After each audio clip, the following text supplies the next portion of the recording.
శరీరంతో, ప్రాణముతో, ఆత్మతోటి సంపూర్ణంగా లొంగి దేవుని స్తుతించినటువంటి ప్రతి ఒక్కరికి కూడా దేవుని కృప తోడే ఉండదు కనుక ఆమేన్. సాక్ష్యాలు ఎవరు ఉన్నట్లయితే తెలియచేసుకున్నాం.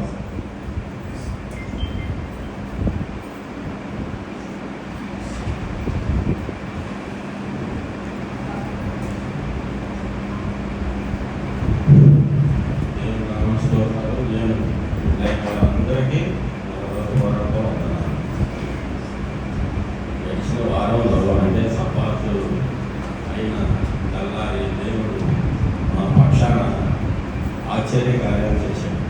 దాన్ని నేను ప్రార్థన చేసుకునేటప్పుడు ప్రభువా ఈ కార్యం జరిగిస్తే నీకు సాక్ష్యం చెప్పుకుంటానని నేను మనసులో అనుకున్నాను. అందుకు నేను దేవుడి హృదయంలో అందరికీ తెలియజేస్తున్నాను.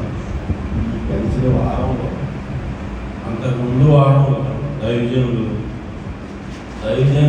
వారి గృహము గుడి సందర్భంగా కట్టున్నానని చెప్పి ఉన్నారు. ఆ వారంలో వచ్చి ఉన్నారు మన దగ్గరికి. అప్పుడు నేను దేవుడి పక్షాన సాక్ష్యం ఇచ్చి, అంటే దేవుడు మేము నిమిత్తం మాత్రమేను, అయితే ఫలానా ఊరి ఫలానా వ్యాపారం ఫలానా అనే పేరు అనేది రావడానికి, ఆ పేరు బయటికి రావడానికి కారణం ఆ దేవుడే నడిపిస్తున్నాడు గారు, మా దేవుడు లేదు అని నేను ఆ షాప్ దగ్గర మాస్టర్ గారికి కొన్ని మాటలు చెప్పి ఉన్నాను. అయితే ఆ షాప్ విషయమై ఎదర సైట్ విషయమై బిల్డింగ్ పడి ఉందని చెప్పి దాని నిమిత్తం ప్రార్థన కూడా చేయించుకొని ఉన్నాను. అప్పుడు మాట్లాడి ఉన్నాను. దేవుడు నాకు ఇచ్చిన మాటలను బట్టి, దేవుడు నాకు తెలియజేసిన దాన్ని బట్టి, దేవుడు అనుక్షణం ప్రతి విషయం కూడా దేవుడే ముందు మమ్మల్ని నడిపిస్తున్నాడు. ఏ పని చేసినప్పటికీ, ఏం చేసినా కూడా ఆయనే నడిపిస్తున్నాడు. 6 రోజులు మీరు కష్టపడండి, 7వ రోజు నన్ను సూచించండి అని చెప్పాడు దేవుడు. అదే నేను ఫస్ట్ నుంచి దేవుడు నమ్ముకున్నా కానించి కూడా నా హృదయంలో ఉండాలి. అదే 6 రోజులు పని చేయాలి, 7వ రోజు దేవుడు సూచించాలి. అయితే ఈ పనిలో ఈలో ఒక సందర్భంగా 6 రోజులు కష్టపడే భాగంలో అనేక రకాలుగా దేవుడు అనేక పనుల ద్వారా ఇక్కడ వరకు ఈ రీతిగా నడిపించుకొచ్చి ఉన్నాడు.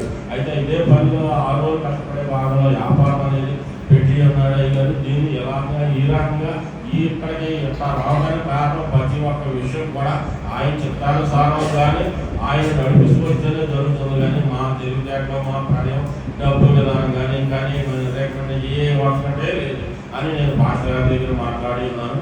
అదే విధానంగా పాస్టర్ గారు కూడా ఏమి సంబంధించి వచ్చి ఉన్నారో ఆ విషయం కూడా నాకు తెలియజేశారు.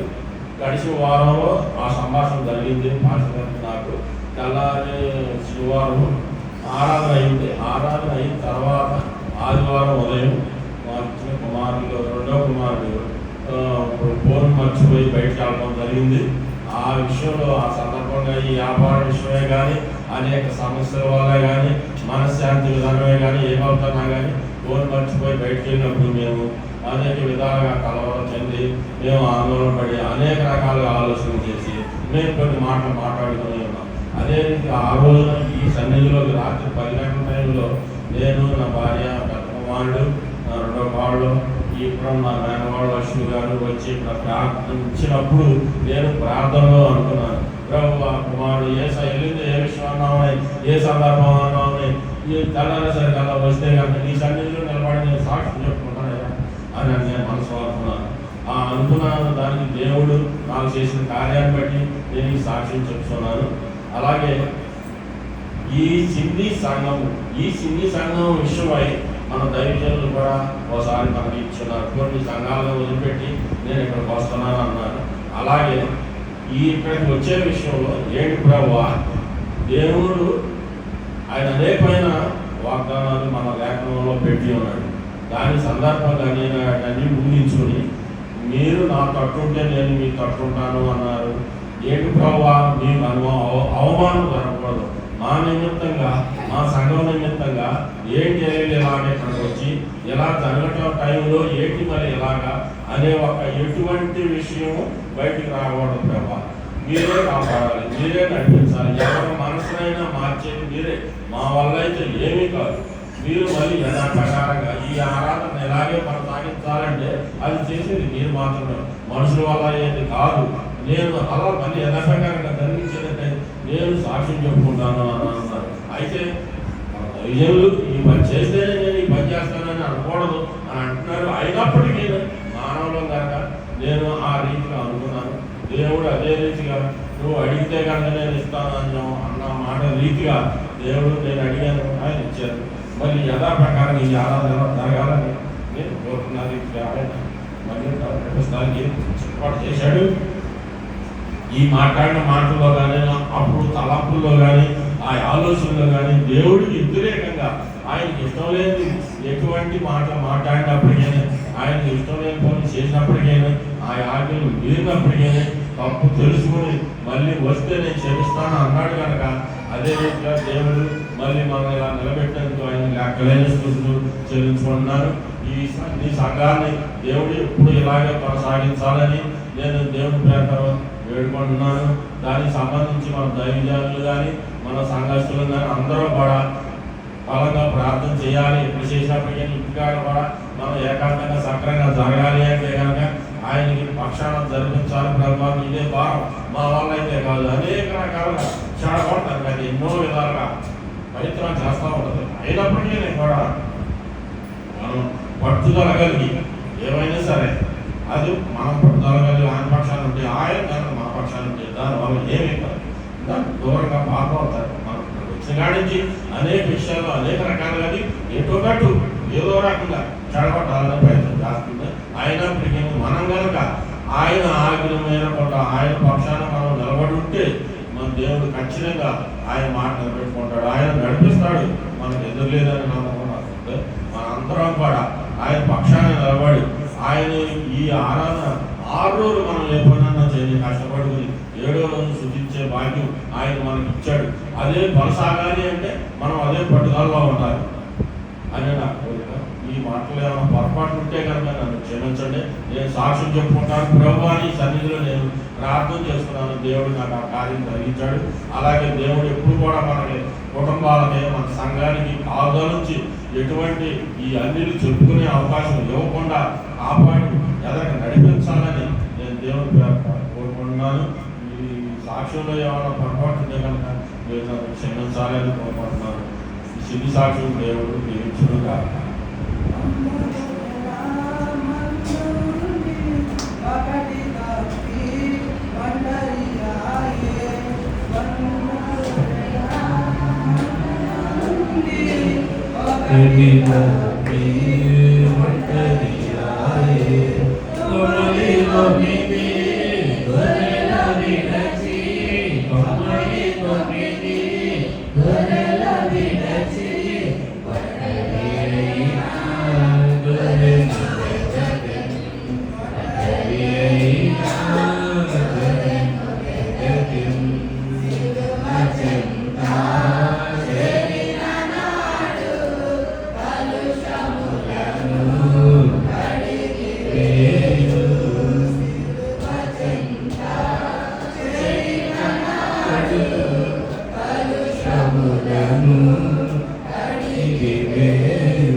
దేవుడు స్తోత్రము. దేవుడు బిడ్డలందరికీ నమ్మకం. దేవుడు గడిచిన కాలంలో అనేకమైన కార్యాలు చేశాడు. దేవుడు కార్యాలు చేయకపోతే మనం ఇక్కడ నిలబడలేము, మనం సజీవంగా ఉండలేము. ఎందుకంటే దేవుడు సృజించిన ఈ భూమి మీద అనేకమైన మంది అమాయకులు చనిపోతున్నారు. యుద్ధాల వల్ల కానీ, ఈ వైరస్ల వల్ల కానీ, అనారోగ్యం ద్వారా కానీ అలాంటి నుంచి అన్నిటి నుంచి తప్పించి ఇక్కడ దాకా నిలబెడుతూనే దేవుడు మనకి ఇచ్చిన గొప్ప వరం. దాన్ని బట్టి దేవుడు నాకు స్తోత్రములు. అలాగే విశ్రాంతులను గడిచిపోయిన తర్వాత గడిచిన వారంలో తండ్రి గారు చెప్పి ఉన్నారు. కానీ నేను కూడా అలా అనుకున్నాను కాబట్టి నేను అనుకోకూడదు, అనుకుంటే సాక్ష్యం చెప్పకుండా ఉండకూడదని వాక్యం. ఆ ప్రకారం అనుకున్నాను కాబట్టి సాక్ష్యం చెప్తున్నాను.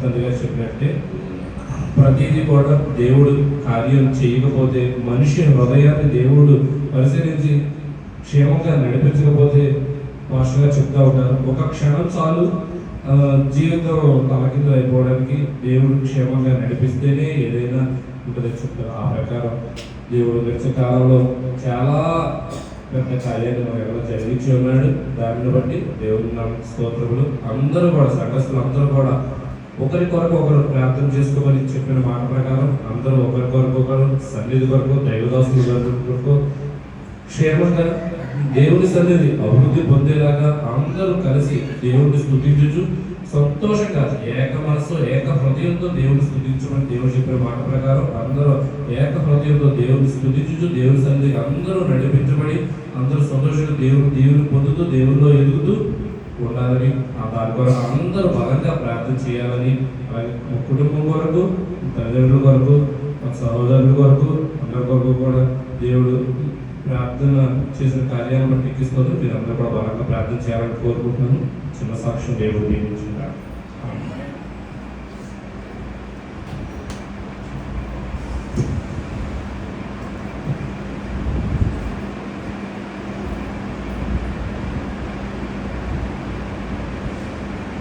సాక్షాత్తుతోటి దేవుని గెలుపొచ్చి దేవునికి స్తుతి అర్పణ చెల్లిస్తూ మొదటిగా ఎస్ఐ బాబాయ్ గారు వాస్తవానికి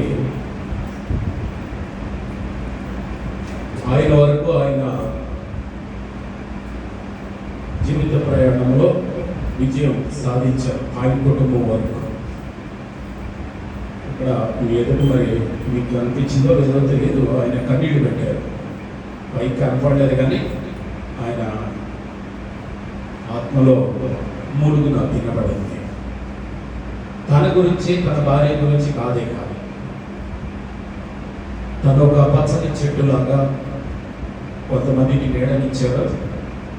ఒకప్పుడు మూడు వారిపోయినా సరే దేవుడు విడిచిపెట్టుకోకుండా దేవుని మీద ఆధారపడి మళ్ళా తన కుటుంబానికి ఒక వసంత ఋతువులాగా మళ్ళీ చిగురులు వచ్చింది. మళ్ళా ఆకులు, మొగ్గలు, పువ్వులు, కాయలు. ఆ చెట్టు కింద తన బంధువర్గం, తన రక్త సంబంధాలందరూ కూడా సేద తీరగలిగేటట్లు ఎవరి దగ్గర పని చేయకుండా మనమంతా కలిసి దేవుని ఆధారం చేస్తున్న కుటుంబంగా పనిచేద్దాం అనే భావనతోటి దేవుడు చక్కటి జీవనోపాధిని ఇచ్చి ఉన్నారు. దానికి మచ్చ, రాగు, కళంకం రాకుండా నిజానికి ఇప్పుడు మూసేస్తుంటే ఈ సమయంలో రావచ్చేమో, మంచి కస్టమర్ ఈ సమయంలో రావచ్చు. పైగా శనివారమే వస్తారు కూడా బైబిల్ ప్రకారం. ఎక్కువ మొత్తంలో డబ్బులు ఇచ్చే కస్టమర్స్ ఈ రోజే వస్తారు లేఖనానుసారం. కానీ దేవుని యొక్క అనుమతి లేని డబ్బు నాకు పెట్టతో సమానం, నాకు వద్దని. ఇప్పుడు అది ఎట్లా ఉందంటే చూసి వద్దంటే ఎదురుగానేమో కలకలాడుతుంది, మనదేమో తలుపులు మూస్తున్నాయి. దేవుడు దాన్ని బట్టి సంతోషించారంటారా? నా ఆజ్ఞ పాటిస్తున్న నా బిడ్డను బట్టి నేను ఉప్పొంగిపోయే దేవుడిని అన్నాడు. దేవుడికి స్తోత్రం కలిగి. కాబట్టి ఆయన బాధపడింది ఎందుకంటే తన గురించి కాకుండా అందరూ ఒకే మనసు కలిగి ఉండాలి. కుయుక్తులు, కుతంత్రాలు, రాజకీయాలు లేకుండా మనది నాది అనే భావనతో పనిచేయాలనేటువంటి ఉద్దేశంతో ఆయన సాక్ష్యం చెప్పడం, లేఖనానుసారం కూడా ఆలోచన చెప్పే అనేకులు ఉండుట ధన్యము అని దేవుని వాక్యం చెప్పబడింది. పెద్దల ఆలోచన మనిషికి అవసరం. పెద్దల ఆలోచన లేకపోవటం వల్లే సొలొమోను కొడుకు అధోగతి పాలైపోయాడు. అర్థమైంది, గుర్తుండొచ్చు మీకు. పెద్దలు సంప్రదించాడు, పెద్దలు మంచి ఆలోచన చెప్పారు. కానీ మనోడు ఏం చేశాడంటే తన తోటి తాగుబోతోడు యూత్ కుర్రోళ్ళ ఆలోచన తీసుకున్నాడు, అధోగతి పాలవటం జరిగింది. కాబట్టి పెద్దల యొక్క ఆలోచన ఎప్పుడు కూడా స్వార్థంతో కూడుకుని ఉండదు, క్షేమంతో కూడుకుని ఉంటుంది. దేవుడికి స్తోత్రం కలుగుతుంది. కాబట్టి పెద్దల మాటకి విలువైండే అడుగు జాడలో ఉన్నాడు. ఇంకొకటి, మనది చిన్న సంఘం. మనం ఎవరినో ఉద్ధరించడానికి పెట్టుకోవాలి, మనల్ని మనమే ఉద్ధరించుకోవడానికి ఒక కుటుంబంగా చేరాలి. ఈ సత్యాన్ని కూడా మీరు అర్థం చేసుకోండి. కాబట్టి ఒక శరీరంలో అది ఎడమ చేతి బొట్టన వేలు లేకపోతే ఎడమ కాలి చిటికెన వేలు, ఎడమ కాలి చిటికెన వేలు అయినా సరే దానికి గాయమైతే కుడి కన్నుతో సహా ఎడుతుందా ఎడవ? అరే ఎడమ కాలు పైగది చెట్ట చివరి బొట్టని చిటికెన వేలు, దానికి ఏదో దెబ్బ తగిలితే నేను ఆడవలసిన అవసరం ఏంటి? నేను అసలే కుడి చేతిని కుడి కన్నుని, నాకు ఎంత గొప్ప ఆధిక్యత ఉందని అనుకోదు. కాబట్టి చిట్ట చివరి మనిషికి బాధ కలిగిన సంఘంలో, అత్యంత పేదరికం ఉన్న బిడ్డకి ఇబ్బంది కలిగినా సరే సంఘంలో ప్రతి ఒక్కరూ కన్నీరు కార్చగలిగితేనే మనమందరము క్రీస్తు శరీరం అనే సంఘంలో అవయవాలుగా ఉంటాం. దేవునికి స్తోత్రం కలుగును. నా ఉద్దేశం కూడా అదే. నేను మైమర్పించి ఏదో మారేడు మసిపూసి మారేడుకాయ అంటారా, అది ఏదో కాయ దానికి మసిపూసి అయితే మారేడుకాయగా నేను మీ దగ్గర నుంచి మిమ్మల్ని మభ్యపెట్టి మాయ మాటలు చెప్పి ఇలా ప్రవర్తించాలని నేను అనుకోవడం. తర్వాత ఇంకొకటి, మీ దగ్గర నిజంగా నేను మెచ్చుకునే విషయం ఏంటంటే మీరు ఎంతసేపు చెప్పినా వింటారు. నాకు కావాల్సిందే దేవునికి స్తోత్రం కలుగుగా. కాబట్టి వాక్యం ఎంత ఇంపార్టెన్స్ ఇస్తారో నాకు ఎంతో. కాబట్టి మీకు అంతగా నేను చేయలేకపోతున్నానని మాత్రం యథార్థంగా బాధపడతాను. ఏదో వారానికి ఒక్క రోజు ఇంకా ఒక గంట సేపు వచ్చి చెప్పి వెళ్ళిపోవడం కాకుండా ఆన్లైన్ ప్రేయర్ ఉంది. ఆన్లైన్ ప్రేయర్ కూడా ఎన్ని ఇబ్బందులు అవుతున్నాయి అంటే, ఎంత నలుగుతున్నానంటే ఇంటికి ఒక్కడిని అయ్యాను. కొన్ని ఇల్లు ఏర్పాటు, కొన్ని ఆపుల సమస్యలు అన్నీ మీరేమనుకుంటారు? మీ సమస్యలని నాకు చెప్తారు, మరి నా సమస్యలు ఎవరికి చెప్పను. కాబట్టి రేత్రి పగల పవిత్రమూర్తి బాధ దగ్గర మొదలుపెట్టుకుంటూ ఉన్నాను. కానీ ఖచ్చితంగా మీకు కావలసిన ఆత్మ సంబంధమైన ఆహారం మాత్రం నేను అందిస్తాను. కాబట్టి మీరు నా విషయంలో మాత్రం దయచేసి ఎవ్వరు తప్పుగా భావించవద్దు. ఏదైనా ఒక్కొక్క వారం లేకుండా పోతే, ఆన్లైన్ ప్రేయర్ పెట్టలేకపోతే క్షమించండి. తప్పకుండా నేను కంటిన్యూ చేస్తాను. ఎక్కువ వాక్యం బైబిల్లో దేవుని ఉద్దేశం మీకు తెలియచేయాలన్నదే నా తాపత్రయం. కాబట్టి అందరూ ఒక శరీరంలో భాగాలుగా, ఒక శరీరంలో అవయవాలుగా, ఒకరి కన్ను, ఒకరి ముక్కు, ఒకరి చెవి, ఒకరి కాలు. కానీ విచిత్రం ఏంటంటే ఒక శరీరంలో భాగమే మనమంతా. ఈ సత్యాన్ని గుర్తుపెట్టుకోండి. అలాగే నా నుంచి మీకు ఇబ్బంది రానివ్వను. దేవుడికి స్తోత్రం కలుగుగా. ఉన్నత స్థలంలో ఉండి చెప్తున్నాను, నాకు మీరు నన్ను ఏర్పాటు చేసుకోవాలా, నేను మిమ్మల్ని ఏర్పాటు చేసుకోవాలా? నన్ను మీకు, మిమ్మల్ని నాకు ఏర్పాటు చేసింది ఆ దేవుడు అని నేను నమ్ముతున్నాను. దేవుడికి స్తోత్రం కలుగుగా. మీ విషయంలో నేనే లెక్క చెప్పాలి. ఖచ్చితంగా మీ విషయంలో నేనే లెక్క చెప్పాలి. గాయాలతోటి పుండులతో ఉన్నవాడిని తీసుకెళ్ళి కోటకొన్నవాడిని ఇంటి ముందు పడేసి ఈ మళ్ళా వస్తాను, ఈ గాయాలని కట్టు అని నాకు బాధ్యత అప్పగించలేడు. ఎప్పుడు వస్తాడో తెలియదు. ఈ లోపు మీ గాయాలని కట్టాల్సిన బాధ్యత నాదే. నేను మీకు అస్సలు భయపడను. మిమ్మల్ని అప్పగించిన దేవుడికి భయపడను. మీరు బాధపడినా సరే మిమ్మల్ని కత్తిరిస్తాను. మీరు బాధపడినా సరే మిమ్మల్ని హెచ్చరిస్తాను. మీరు బాధపడినా సరే ఆ సీము నెత్తులు ఏదైతే ఉందో దాన్ని మొత్తం పిండి గాయం కట్టడానికే మిమ్మల్ని నాకు అప్పగించడానికి. నేను ఆ కోణంలోనే ఆలోచిస్తాను, మీ కోణంలో అసలు ఆలోచించను. కాబట్టి పరిశుద్ధ సంఘము, దేవుని సంఘము, సత్యమును ప్రతిష్ఠించబడిన సంఘము, దేవుడు ప్రత్యేకపరుచుకున్న బిడ్డలు, మచ్చ, రాగు, కళంకము, ముడత లేనటువంటి బిడ్డలుగా దేవుని ఎదుట నిలబెట్టడానికే దేవుడు నన్ను నిలబెట్టాడని నేను నమ్ముతున్నాను. కాబట్టి అర్థం చేసుకోండి, ఎవరికి అవకాశం ఇవ్వద్దు. మళ్ళా గుర్తు చేస్తున్న ప్రభు చెప్పారు, లోపం ఏదైనా నుండి ఇక్కడ మాట్లాడండి. మీ గురించి అయినా నా గురించి అయినా సరే మన లోపాలు ఎదుటి దగ్గర మాట్లాడకూడదు ఎప్పుడు కూడా. ఇది బాగా గుర్తుపెట్టుకోండి. ఎప్పుడైనా సరే మంచి ఉంటే మైక్లో చెప్పండి సంఘానికి సంబంధించి, చెడు ఉంటే చెవులో చెప్పండి ఏసై దగ్గర. దేవుడికి స్తోత్రం. సరి చేసుకున్నాం అంతే తప్ప ఎదుటి వాడికి, సైతానికి, అపవాదికి లోటు అయ్యే పనులేవి మనము చెయ్యొద్దు. ఇది దేవుని కుటుంబం. దేవునికి స్తోత్రం కలుగుగాక. అందరూ బాధ్యతగా ఉండండి. ఇక్కడ మాత్రమే కాదు, ఏడల్లో కూడా సంతోషించే విషయం ఏంటంటే లేనప్పుడు కూడా మీరు ఇక్కడ కూర్చుని బాబాయ్ గారు చెప్పారు ప్రార్థన చేస్తున్నారు. అది కావాల్సింది. అసలు అది నిజమైన ఆరాధన. దైవ సన్నిధిలో నలుగురు కలిసి కూర్చుని ఇప్పుడు సమయం దొరికినప్పుడు కూర్చుని దైవ సన్నిధిలో కూర్చుంటే ఆ తృప్తిదే, ఆ ఆనందం వేరు, ఆ బలం వేరు. అది కేవలం దేవుడు మాత్రమే ఇవ్వగలిగేటువంటిది. కాబట్టి చిన్న చిన్న లోపాలు ఉంటాయి, అంత మాత్రమే ఎవ్వరు కంగారు పడాల్సిన అవసరం అయితే లేదు. సాక్షితో దేవుడు మహిమపరిచినటువంటి తండ్రి కుమారులు ఇద్దరికి మన తరపు నుంచి ప్రత్యేకమైనటువంటి శుభాభివందనాలు తెలియజేస్తూ ఉన్నాం. Thank you. మంచిది. మరి కాలాతీతం అయిపోయింది. అప్పుడే 9:30 అయిపోయింది. అరగంట మాత్రమే నాకు రైట్. కొంచెం స్పీడ్గా సందేశంలోకి వెళ్ళిపోదాం. ఆత్మతోటి, శక్తితోటి, బలంతోటి దేవుడు మనల్ని స్థిరపరిచి బలపరచును కాక. వినగలిగే మనసు దేవుడు మనకు అనుగ్రహించును కాక. కేవలం వినగలిగే మనసు కాకుండా వీలు సరి చేసుకోగలిగే మనసు కూడా దేవుడు మనకు ప్రసాదించును గాక. అదే అర్థం చేసుకోండి. Thank you. దైవ సందేశంలో పెడదాం. గత 2-3 వారాల నుంచి మనం ఒక క్రమంలో ప్రయాణం చేస్తూ ఉన్నాం. కాబట్టి ఈ గుడారంలో ఒక క్రమం అనేటువంటిది, ఆరాధన క్రమం అనేటువంటిది, పూజ విధానం అనేటువంటిది దేవుడు మనకు అనుగ్రహించి ఉన్నారని మనం క్లియర్గా నేర్చుకున్నాం. అదే గుడారపు సేవా క్రమము. ఆ గుడారం ప్రత్యక్ష గుడారం కాకుండా సజీవమైనటువంటి ఈ గుడారం గురించి మనం మాట్లాడుకుంటున్నాం. ఈ గుడారం శరీరాన్ని దాటాలి, ఆ తర్వాత మనస్సును దాటాలి, ఆ తర్వాత ఆత్మలోకి మనం ప్రయాణం చేయాలి. దేవుడు ఆత్మ కాబట్టి మనము ఆత్మ అనే సత్యాన్ని గుర్తు పెట్టుకోవాలి. బాగా అర్థం చేసుకోండి. 3 ఉన్నాయి భూమి మీద. దేవుడు ఉన్నాడు, దెయ్యం ఉంది, మనం ఉన్నాం. మీకు విషయం తెలుసా? దేవుడు ఆత్మే, దెయ్యము ఆత్మే, మనం కూడా ఆత్మే. నేను ఇది కాదు, నాది ఇది కాదు అనేటువంటి సత్యాన్ని ఏ రోజైతే మీరు తెలుసుకుంటారో, నేను ఇది కాదు, ఇది నాది కాదు. ఎలా అయితే నా పెన్ను, నా చొక్కా, నా ఫోను అంటున్నానో, నా శరీరము. నా పెన్ను అన్నానంటే నేను వేరు, నా పెన్ను వేరు. నా పెన్ను అని నేను అన్నానంటే నేను వేరు, నా పెన్ను వేరు. నా చొక్కా అన్నానంటే నేను వేరు, నా చొక్కా వేరు. నా శరీరము అన్నానంటే నేను వేరు, నా శరీరం వేరు.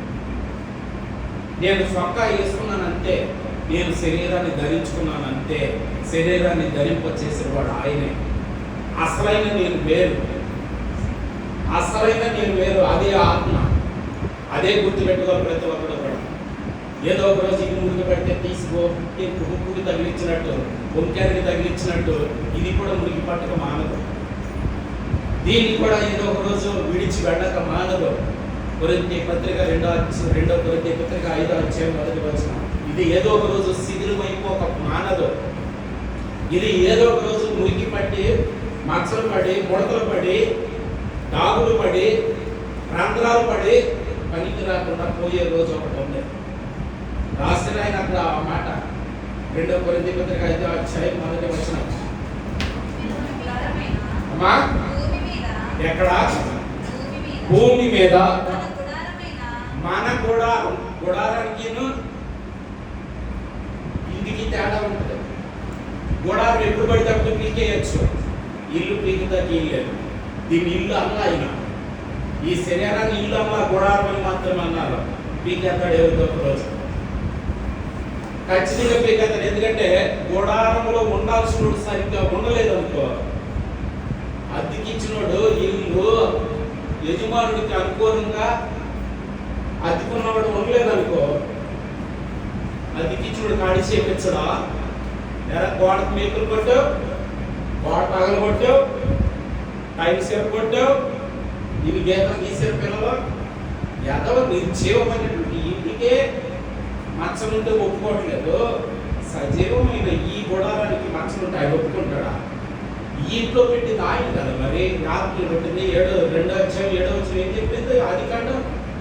నరుడు జీవాత్మ ఎప్పుడయ్యాడు? నేలమట్టితో నరుడిని సృజించిన తర్వాత ఆ బొమ్మను తీసుకుని, అప్పుడు వరకు అది బొమ్మే, మట్టితో పిల్లలు బొమ్మను చేసినట్టు బొమ్మ చేసుకున్నాడు ఆయన. ఆ బొమ్మను తీసుకుని ఏం చేసాడు? అక్కడే పెట్టి ఏం పోదా, మీరు అక్కడ చదివితే, గుండెలకు హత్తుకుని నాసికారంధ్రంలో వాయు పోదాలంటే దగ్గరికి తెచ్చుకోవాలి. ముక్కులో ముక్కు పెట్టి ఊదేడు ఆయన.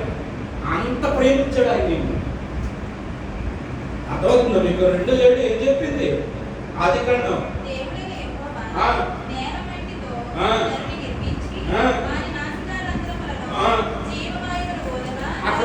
అక్కడ కొడుకోబెట్టి ఇక్కడ నుంచి ఊదాడు. ఏంటి నిలబెట్టుకుని తీసుకుని చేతిలోకి తీసుకుని దగ్గరకు తీసుకుని ఊదాడు. అంటే ఈ ఆత్మ ఎవరిది అనుకుంటున్నారు? భారతీయులు ఊరికినే అన్నారా? అహం బ్రహ్మాస్మి అని. నేనే బ్రహ్మను, నేనే దేవుడిని అని ఊరికినే అన్నారంటే, అవాదములు పాపం చేయకముందు అవాదము దేవుళ్ళే. ఎందుకంటే ఆ రక్తంలో ఉన్నది కలుషితం లేని ఆత్మ, స్వచ్ఛమైన ఆత్మ. అహం బ్రహ్మాస్మి, నేనే బ్రహ్మను. బ్రహ్మ అంటే ఆత్మ. నేనే ఆత్మను, నేనే దేవుణ్ణి. కానీ దాన్ని పాడు చేసుకున్నావు. కాబట్టి ఇప్పటికీ ఆత్మకి శరీరానికి గొడవ జరుగుతుంది అన్నాడు పౌలు. నేను ఉండలేని ఇందులో అంటుంది. అది ఇల్లు పాడైంది, గుడారం పాడైంది. ఎక్కడెక్కడికో తీసుకెళ్ళావు గుడారాన్ని. ఏయో మచ్చలు పడ్డాయి, ఏయో డాకులు పడ్డాయి, ఏయో ముడతలు పడ్డాయి. అమ్మో ఆయన ఉంచనంటున్నాడు, తీసే ఖాళీ చేపించేస్తాను అంటున్నాడు. అర్థం చేసుకోండి, లోతు సత్యాన్ని అర్థం చేసుకోండి. మనిషికి అసలు మరణం లేదా, దెయ్యానికి మరణం లేదు, దేవుడికి మరణం లేదు. సమానంగా చేసుకున్నాడు మన దేవుడు. దేవుడికి స్తోత్రం కలుగును. దేవుడితో సమానంగా చేసుకున్నాడండి మనల్ని. కానీ మనం పాడు చేసుకున్నాం, అది అలా గుర్తు చేస్తున్నారు. దేవుడు విడిపించుకుని, దేవుడి చేతుల్లో నుంచి నువ్వు విడిపించుకుని వెళ్ళిపోతానంటే దేవుడు వద్దన్నాడు. ఒకసారి వద్దన్నాడు, 2 సార్లు వద్దన్నాడు, 3 సార్లు వద్దన్నాడు అని అదే పనిగా విడిపించుకుని వెళ్ళిపోతానంటే మాత్రం నీ ఇష్టంలో ఎదురాలని పంపిస్తాడు. ఆడికి రాసి మళ్ళీ తిరిగి వస్తే తీసుకుంటాడు తండ్రి కాబట్టి. దేవుడికి స్తోత్రం కలుగును. తిరిగి వస్తాడనే గ్యారెంటీ లేదు. మనం మీకు చెప్పే నా కుర్రాడు గురించి, మా ఊరు మీకు ఇప్పుడు వస్తే తెలుపుతుంది ఎంతమంది జీవితాలు నాశనం చేశాడు. ఒక కుర్రాడు చక్కటి భార్య, బిడ్డలు ఉన్న ఆడపిల్లలు, చక్కటి భార్య అక్కించుకుని కూతురు హైదరాబాద్ కాఫీ పనికి వెళ్ళొచ్చి అది తెచ్చిపెట్టి ఆ భార్య కట్టించి ఆ మళ్ళీ ఆడిద్దరు ఆ భార్య వదిలేసి బిడ్డలు వదిలేసి వేరే దాని అమ్మాయితో ఉంటూ ఇప్పుడు వెళ్ళి చూస్తే మా ఊరు వారం రోజులు గవర్నమెంట్ ఆసుపత్రిలో, ఇదే ఏలూరు గవర్నమెంట్ ఆసుపత్రిలో సేవల్లో దోమల్లో కృషించి మాటలు చెప్పలేని విధంగా నలిగి అంతా కలిపి 19-20 సంవత్సరాలు ఉంటాయి. అక్కడ వయసు 6 అడుగులు ఆజాలు బాబు ఫోటో బాక్స్ పెట్టారు. రేపు పాటు చాలామంది కనపడుతున్నాడు. నా దగ్గర చదువుకున్నాడు. అంతా 20 సంవత్సరాలు వచ్చేటప్పుడు మొత్తం జీవితం అయిపోయింది. ఫ్లక్స్ పెట్టారు, అలా రోజు పెద్ద కర్మాన్ని పెట్టారు. 21 సంవత్సరాలు మళ్ళా గుర్తు చేస్తున్నాను. భయపెట్టడానికి చెప్పట్ల హద్దుల్లో అదుపుల్లో ఉండాలి. చెడిపోయిన ప్రపంచాన్ని, చెడిపోయిన మనుషులను ఆదర్శంగా తీసుకుని వెర్రవేగొద్దు, వెచ్చలుగా ప్రవర్తించవద్దు. కుటుంబాలు, దేవుడు ఇచ్చినటువంటి కుటుంబాల విషయంలో, తల్లిదండ్రుల విషయంలో, భర్తల విషయంలో, భార్యల విషయంలో, బిడ్డల విషయంలో ఒక బాధ్యత కలిగి, ఒక తండ్రిగా, ఒక తల్లిగా, ఒక కొడుకుగా, ఒక కూతురుగా భగవంతుని ఇచ్చినటువంటి ఉద్యోగం అది. దేవుని స్తోత్రం చెప్పండి. భగవంతుని ఇచ్చిన ఉద్యోగం అంటే అదే. దాన్ని బాధ్యతతో ప్రవర్తించాలి, భయభక్తులతో ప్రవర్తించాలి, పవిత్రతో కొనసాగించాలి, నీతితో కొనసాగించుకోవాలి. అర్థం చేసుకుంటారని తెలియజేస్తుంది. నాకు రాత్రి అసలు నిద్రపడ్డా. ఎందుకంటే అతను సార్ అంటారు క్షణికావేశంతో మొత్తం ఆ అమ్మాయి జీవితం నాశనం చేసింది, ఆ అమ్మాయి వేరే అతను చేసుకుంటే అతని జీవితం నాశనం అయింది, ఇతను చనిపోయాడు. ఇప్పుడు ఆ అమ్మాయి ఇలా అయిపోయి చనిపోవడానికి సిద్ధమైంది. ఆ పసిబిడ్డలు ఇద్దరు దిక్కులేదు. కొనాడేమో కోటేశ్వరులు అంటే ఇందులో దేవుడు ప్రమేయం కానీ దెయ్యం ప్రమేయం కానీ ఉండదని గుర్తెట్టుకోండి. స్వయంకృత అపరాధాలు ఎవరిని అందించడానికి వీల్లేదు. మీకు 6 దేవుడు క్లియర్గా చెప్పాడు ఏం చేయొచ్చో ఏం చేయకూడదు. నీకు చెప్పాను నేను. ఆ రోజు పండు తిన్నావు, నీకు తెలిసింది. పండు ఏం చెప్పుద్ది, ఏం చేయొచ్చు ఏం చేయకూడదో చెప్పింది పండు. విచక్షణ జ్ఞానాన్ని ఇచ్చింది నీకు. అందుకే నువ్వు తిన్నావు. ఒకవేళ నువ్వు తినకుండా ఉన్నట్టయితే నేనే కాపాడేవాడిని. తినకుండా ఉన్నట్టయితే తల్లి బిడ్డను ఒడిలో పెట్టినప్పుడు ఆవిడ అక్కడ కూర్చుంటుంది, కానీ మనస్ఫూర్తిగా కూర్చుంటే లోపలంతా అయ్యి తిరిగిపోతున్నాడు, ఎక్కడ తిరుగుతున్నాడు, ఏం చేస్తున్నాడు అక్కడ కూర్చుంది ఆవిడ. ఎందుకంటే దేవుడు కూడా అంతే. బిడ్డలో ఉండలేడు ఆయన. దేవుని స్తోత్రం కానీ తల్లిని విడిపించుకునే, తల్లిలా ప్రేమించే దేవుని విడిపించుకుని వెళ్ళిపోతానంటే దేవుడు కూడా ఏమి ఇచ్చాడు. కాబట్టి నేను హెచ్చరిక తెలియచేస్తాను. ఈ 40 దినాలు ప్రపంచం పాడైంది, బిడ్డలు కూడా పాడైపోతున్నారు, తల్లిదండ్రులకి గర్భశోకం తెచ్చిపెడుతున్నారు, బాబు వరుసలు వదిలిపెట్టేశారు, పెళ్లిళ్ళు తల్లిదండ్రులు చేసే పెళ్లిళ్ళు లేవు, దైవజనులు చేసే పెళ్లిళ్ళు లేవు. సొంత నిర్ణయాలు, సొంత ఆలోచనలు, సొంత పద్ధతులు, సొంతంగా రహస్యాలు, ఇటువంటివన్నిటిని కూడా మనం దూరంగా ఉండాలి. కాబట్టి లోకంలో ఉన్న వాటినైనా ఏం చేస్తున్నాడు? నమ్మొద్దు, ప్రేమించొద్దని యేసు ప్రభు స్వయంగా చెప్పారు. వెళ్ళిపోయినప్పుడు ప్రభు చెప్పిన మాట ఏంటో తెలుసా? మనుషులతో జాగ్రత్తగా ఉండండి. మనుషులతో జాగ్రత్తగా ఉండండి. కుక్కలు, తేళ్లు, పాములు, వీటితో పెద్ద ప్రమాదం లేదు. ఆడికి మందు, ఈ వేసే కాడికి మందు లేదు. కాబట్టి ఇవన్నీ కూడా దయచేసి అర్థం చేసుకోండి.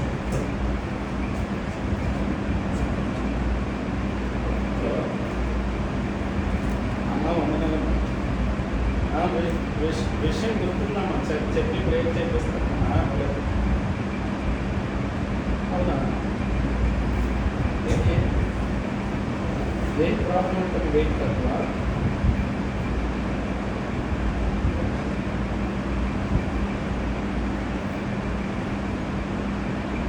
మామూలు డేస్ మీటింగ్ ఎన్ని 7 8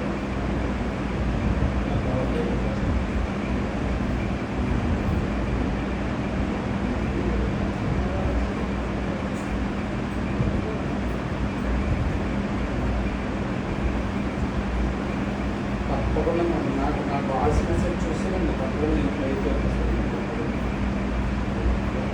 కొన్ని ప్లేలో పెడతాను, అందులో చేస్తాను.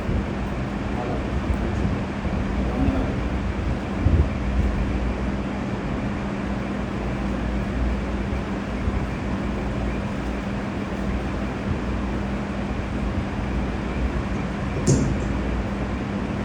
దేవుడు నన్ను క్షమించును గాక. ఈ మన దేవుని ఆలయం ఇచ్చినటువంటి స్థలం ఇచ్చినటువంటి బలి గారికి వారి కుమారుడు అనుగ్రహించబడ్డాడు, మనవడు పుట్టాడు. అయితే కొంచెం నెలలు తక్కువగా పుట్టడం వల్ల వెయిట్ కరెక్ట్గా, బరువు కరెక్ట్గా లేకపోవడం, ఇంకోటి ఈ శ్వాస తీసుకుని గాలి పీల్చుకునే విధానంలో కొన్ని ప్రాబ్లమ్స్ ఉన్నాయి. బాక్స్లో పెట్టారు, సహజ బాక్సులు పెడుతున్నారు.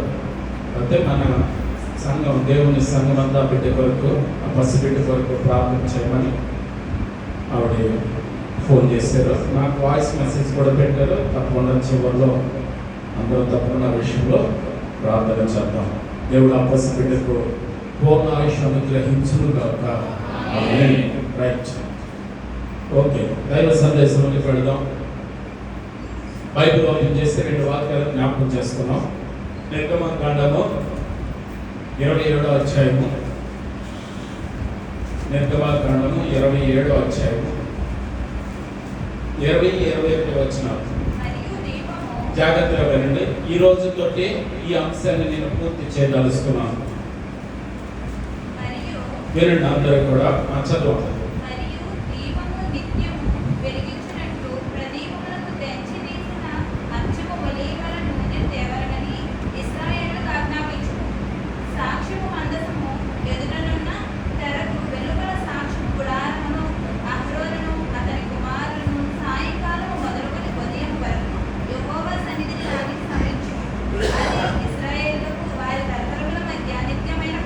దేవునికి స్తోత్రం కలుగును గాక. రైట్, ఇదే సందేశం. ఇంకొక వాక్యం చదువుతండి. 25వ అధ్యాయము. ఎందుకంటే దీని గురించి వివరణ అంతా అక్కడే క్లియర్గా ఉంది. నిర్గమకాండం 25వ అధ్యాయము లాస్ట్ వచ్చిన ఒకసారి చదువుతున్నాం.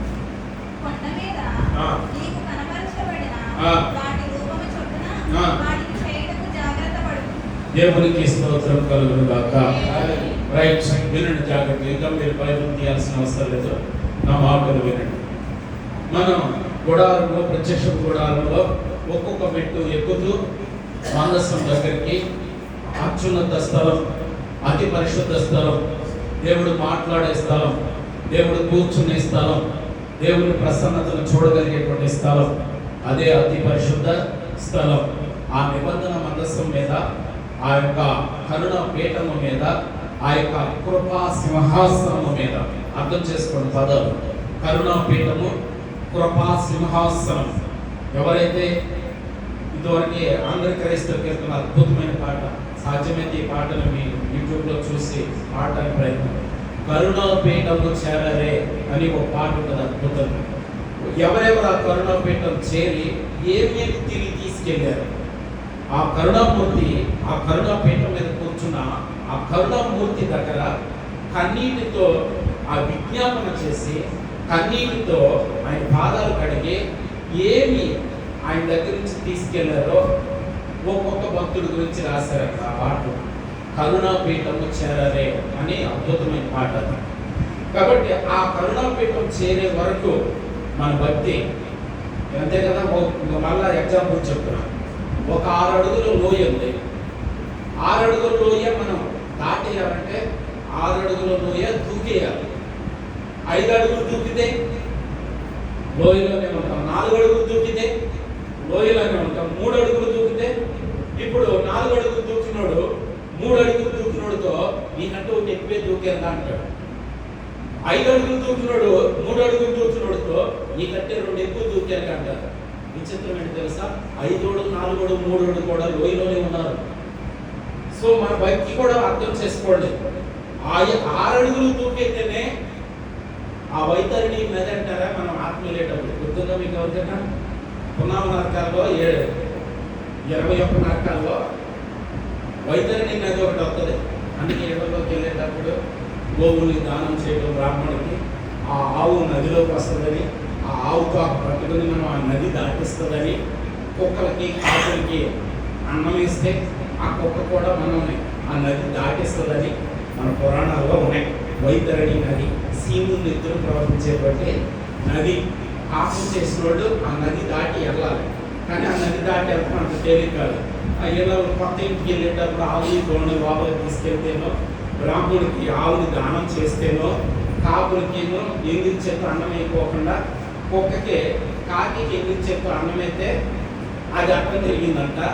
కుక్కకి ఎంగిలి చేతితో అన్నం వేసినా సరే ఏదో కన్నం నాకు వేసేవు కాబట్టి ఈ నదిని నేను దాటిస్తానని చెప్పేసి ఆ కుక్కతో పట్టుకుని ఆ నదిని దాటించినట్టు మన పురాణాల్లో, ముఖ్యంగా కార్తీక మాస పురాణాలు ఉంటాయి కదా, అందులో రోజుకు ఒక కథ చదవాలి. అవన్నీ చదివేసారు. అందులో ఉండేది ఇవన్నీ కూడా. కానీ ఇక్కడ దయచేసి అర్థం చేసుకుని గ్రహించాడు. మనము ఒక పరిపూర్ణమైనటువంటి అతి పరిశుద్ధ స్థలంలో ఆ కరుణాపీఠం మీద, ఆ నిబంధన మందస్సం మీద ఉన్నటువంటి దేవుని ముఖ దర్శనం మనం చేయాలంటే ఒక్కొక్క మెట్టు ఎక్కుతూ మనం భక్తిలో పరిపూర్ణం కావాలి. దేవునికి స్తోత్రం కలుగును గాక. ఆ యొక్క క్రమంలో మనం మొదటిగా బలిపీఠ సమర్పణ గురించి మాట్లాడుతున్నాం. రెండోది ఏంటంటే గంగాళపు శుద్ధీకరణ గురించి మాట్లాడుతున్నాం. ఇది ఎవరికో సంబంధించింది కాదు, వ్యక్తిగతంగా సంబంధించింది. నిన్ను నీవు బలిపీఠం మీద సమర్పించుకోవాలి. యేసయ్య శిలువ మీద తనను తాను బలిపశువుగా నన్ను పక్కకు తోసి ఆయన్ని సమర్పించుకున్నాడు. ఆయనే బలిపశువుగా, శిలువే బలిపీఠంగా తను ఎక్కడ జరిగింది. అలాగే ఇక్కడ యాజకుడు నువ్వే, బలిపశువు నువ్వే. అర్థమవుతుందా? మీరు యాజకులము మనమే, బలిపశువు కూడా. ఎప్పటికప్పుడే అనుదిన శుద్ధీకరణ. ప్రతిరోజు కడుక్కోవాలి, ప్రతిరోజు కడగబడాలి, ప్రతిరోజు బలిపీఠంలో సమర్పించుకోవాలి. ఆ ప్రాణాత్మ దేహంతో నీవు అగ్నిలో పుటం వేయబడాలి. దేవునికి స్తోత్రం కలుగును గాక. ఈ బలిపీఠ సమర్పణలో శుద్ధీకరణ, గంగాళంలో శుద్ధీకరణ గురించి ఆవరణలో ఈ 2 అంశాలు మనం మాట్లాడుకున్నాం. రెండో ఏంటంటే బుద్ధి మనస్సు. శరీరం అందరికీ కనపడుతుంది, బుద్ధి మనస్సు కనపడదు. ఇది గుడారంలో జరిగేది. గుడారంలో 3 భాగాలు. మొదటి ఆవరణం అందరికీ జరుగుతుంది, అందరికి కనపడుతుంది. కానీ రెండో భాగమైనటువంటి పరిశుద్ధ స్థలం ఉంది. ఈ పరిశుద్ధ స్థలంలో అర్థం చేసుకోండి, పరిశుద్ధ స్థలంలో ఏం జరుగుతుంది ఎవరికి తెలియదు. అని దాని అర్థం ఏంటంటే ఈ శరీరం లోపల, ఈ మనసులో నువ్వు ఎట్టా ఉన్నావో, ఏం చేస్తున్నావో, ఎందుకంటే మనతో మాట్లాడేదంత నిజం కాదు, మనతో ప్రవర్తించేదంతా కూడా నిజం కాదు. కాబట్టి ఇది ఎవరికి తెలుస్తుందంటే నీకు నీ సృష్టికర్తకు మాత్రమే తెలుస్తుంది ఈ లోపల ఏం జరుగుతుంది అనేది. అందుకే ఆ యొక్క పరిశుద్ధ స్థలంలో అతి పరిశుద్ధ స్థలానికి పైన గుడారం ఉంటుంది, ఒక తెర ఉంటుంది. ఆ లోపల ఏం జరుగుతుంది ఎవరికి తెలియదు. ప్రధాన యాజకుడికి నీకు మాత్రమే తెలుస్తుంది.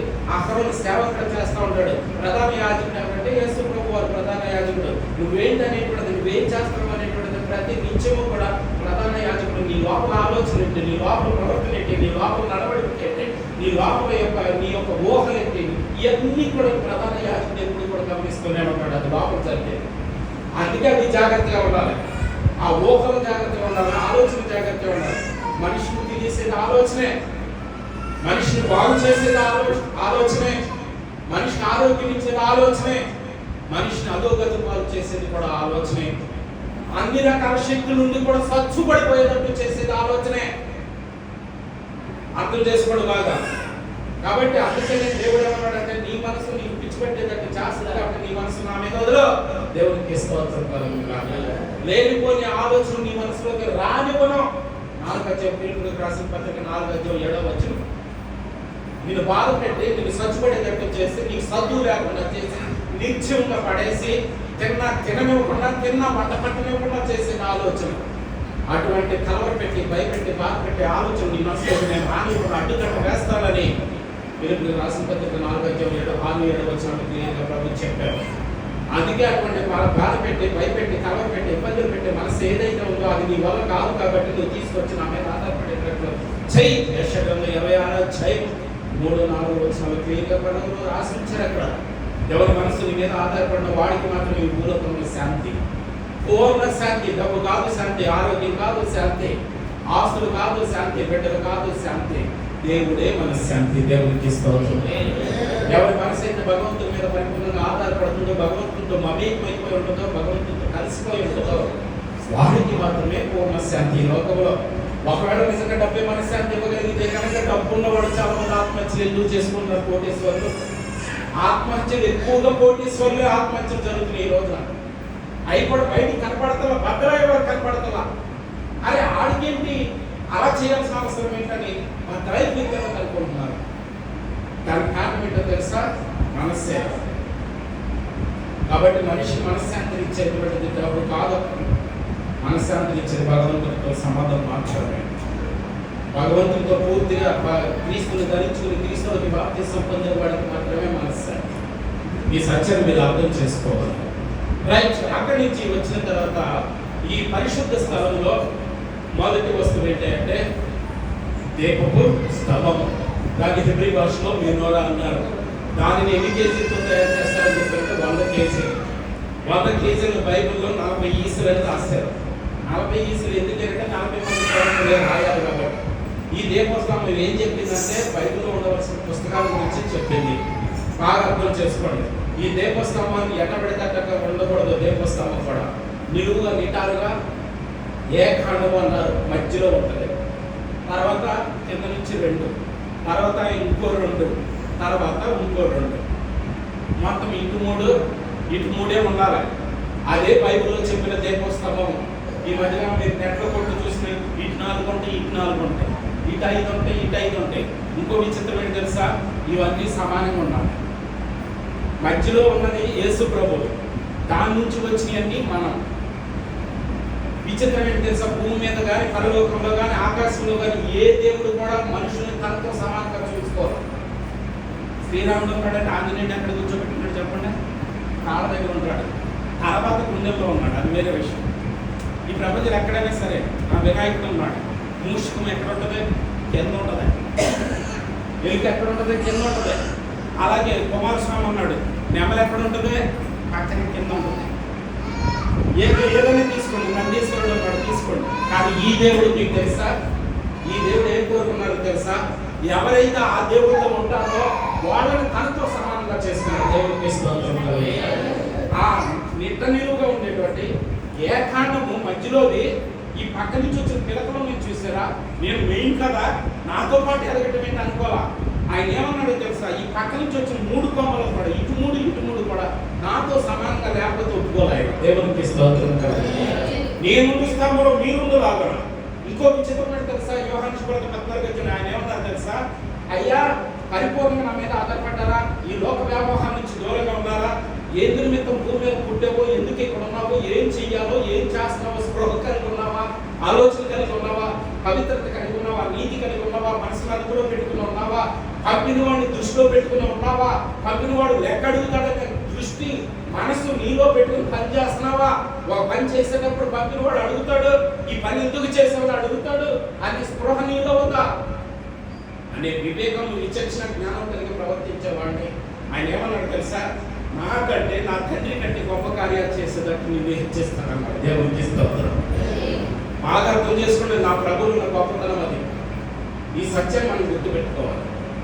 ఈ ఇందులో మీకు చెప్పిన దాని ప్రకారం ఏమని చెప్పాను? మన మొదట 2, తర్వాత ఇంకో 2, తర్వాత ఇంకో 2, ఇటు 3 ఇటు 3 ఉండాలి.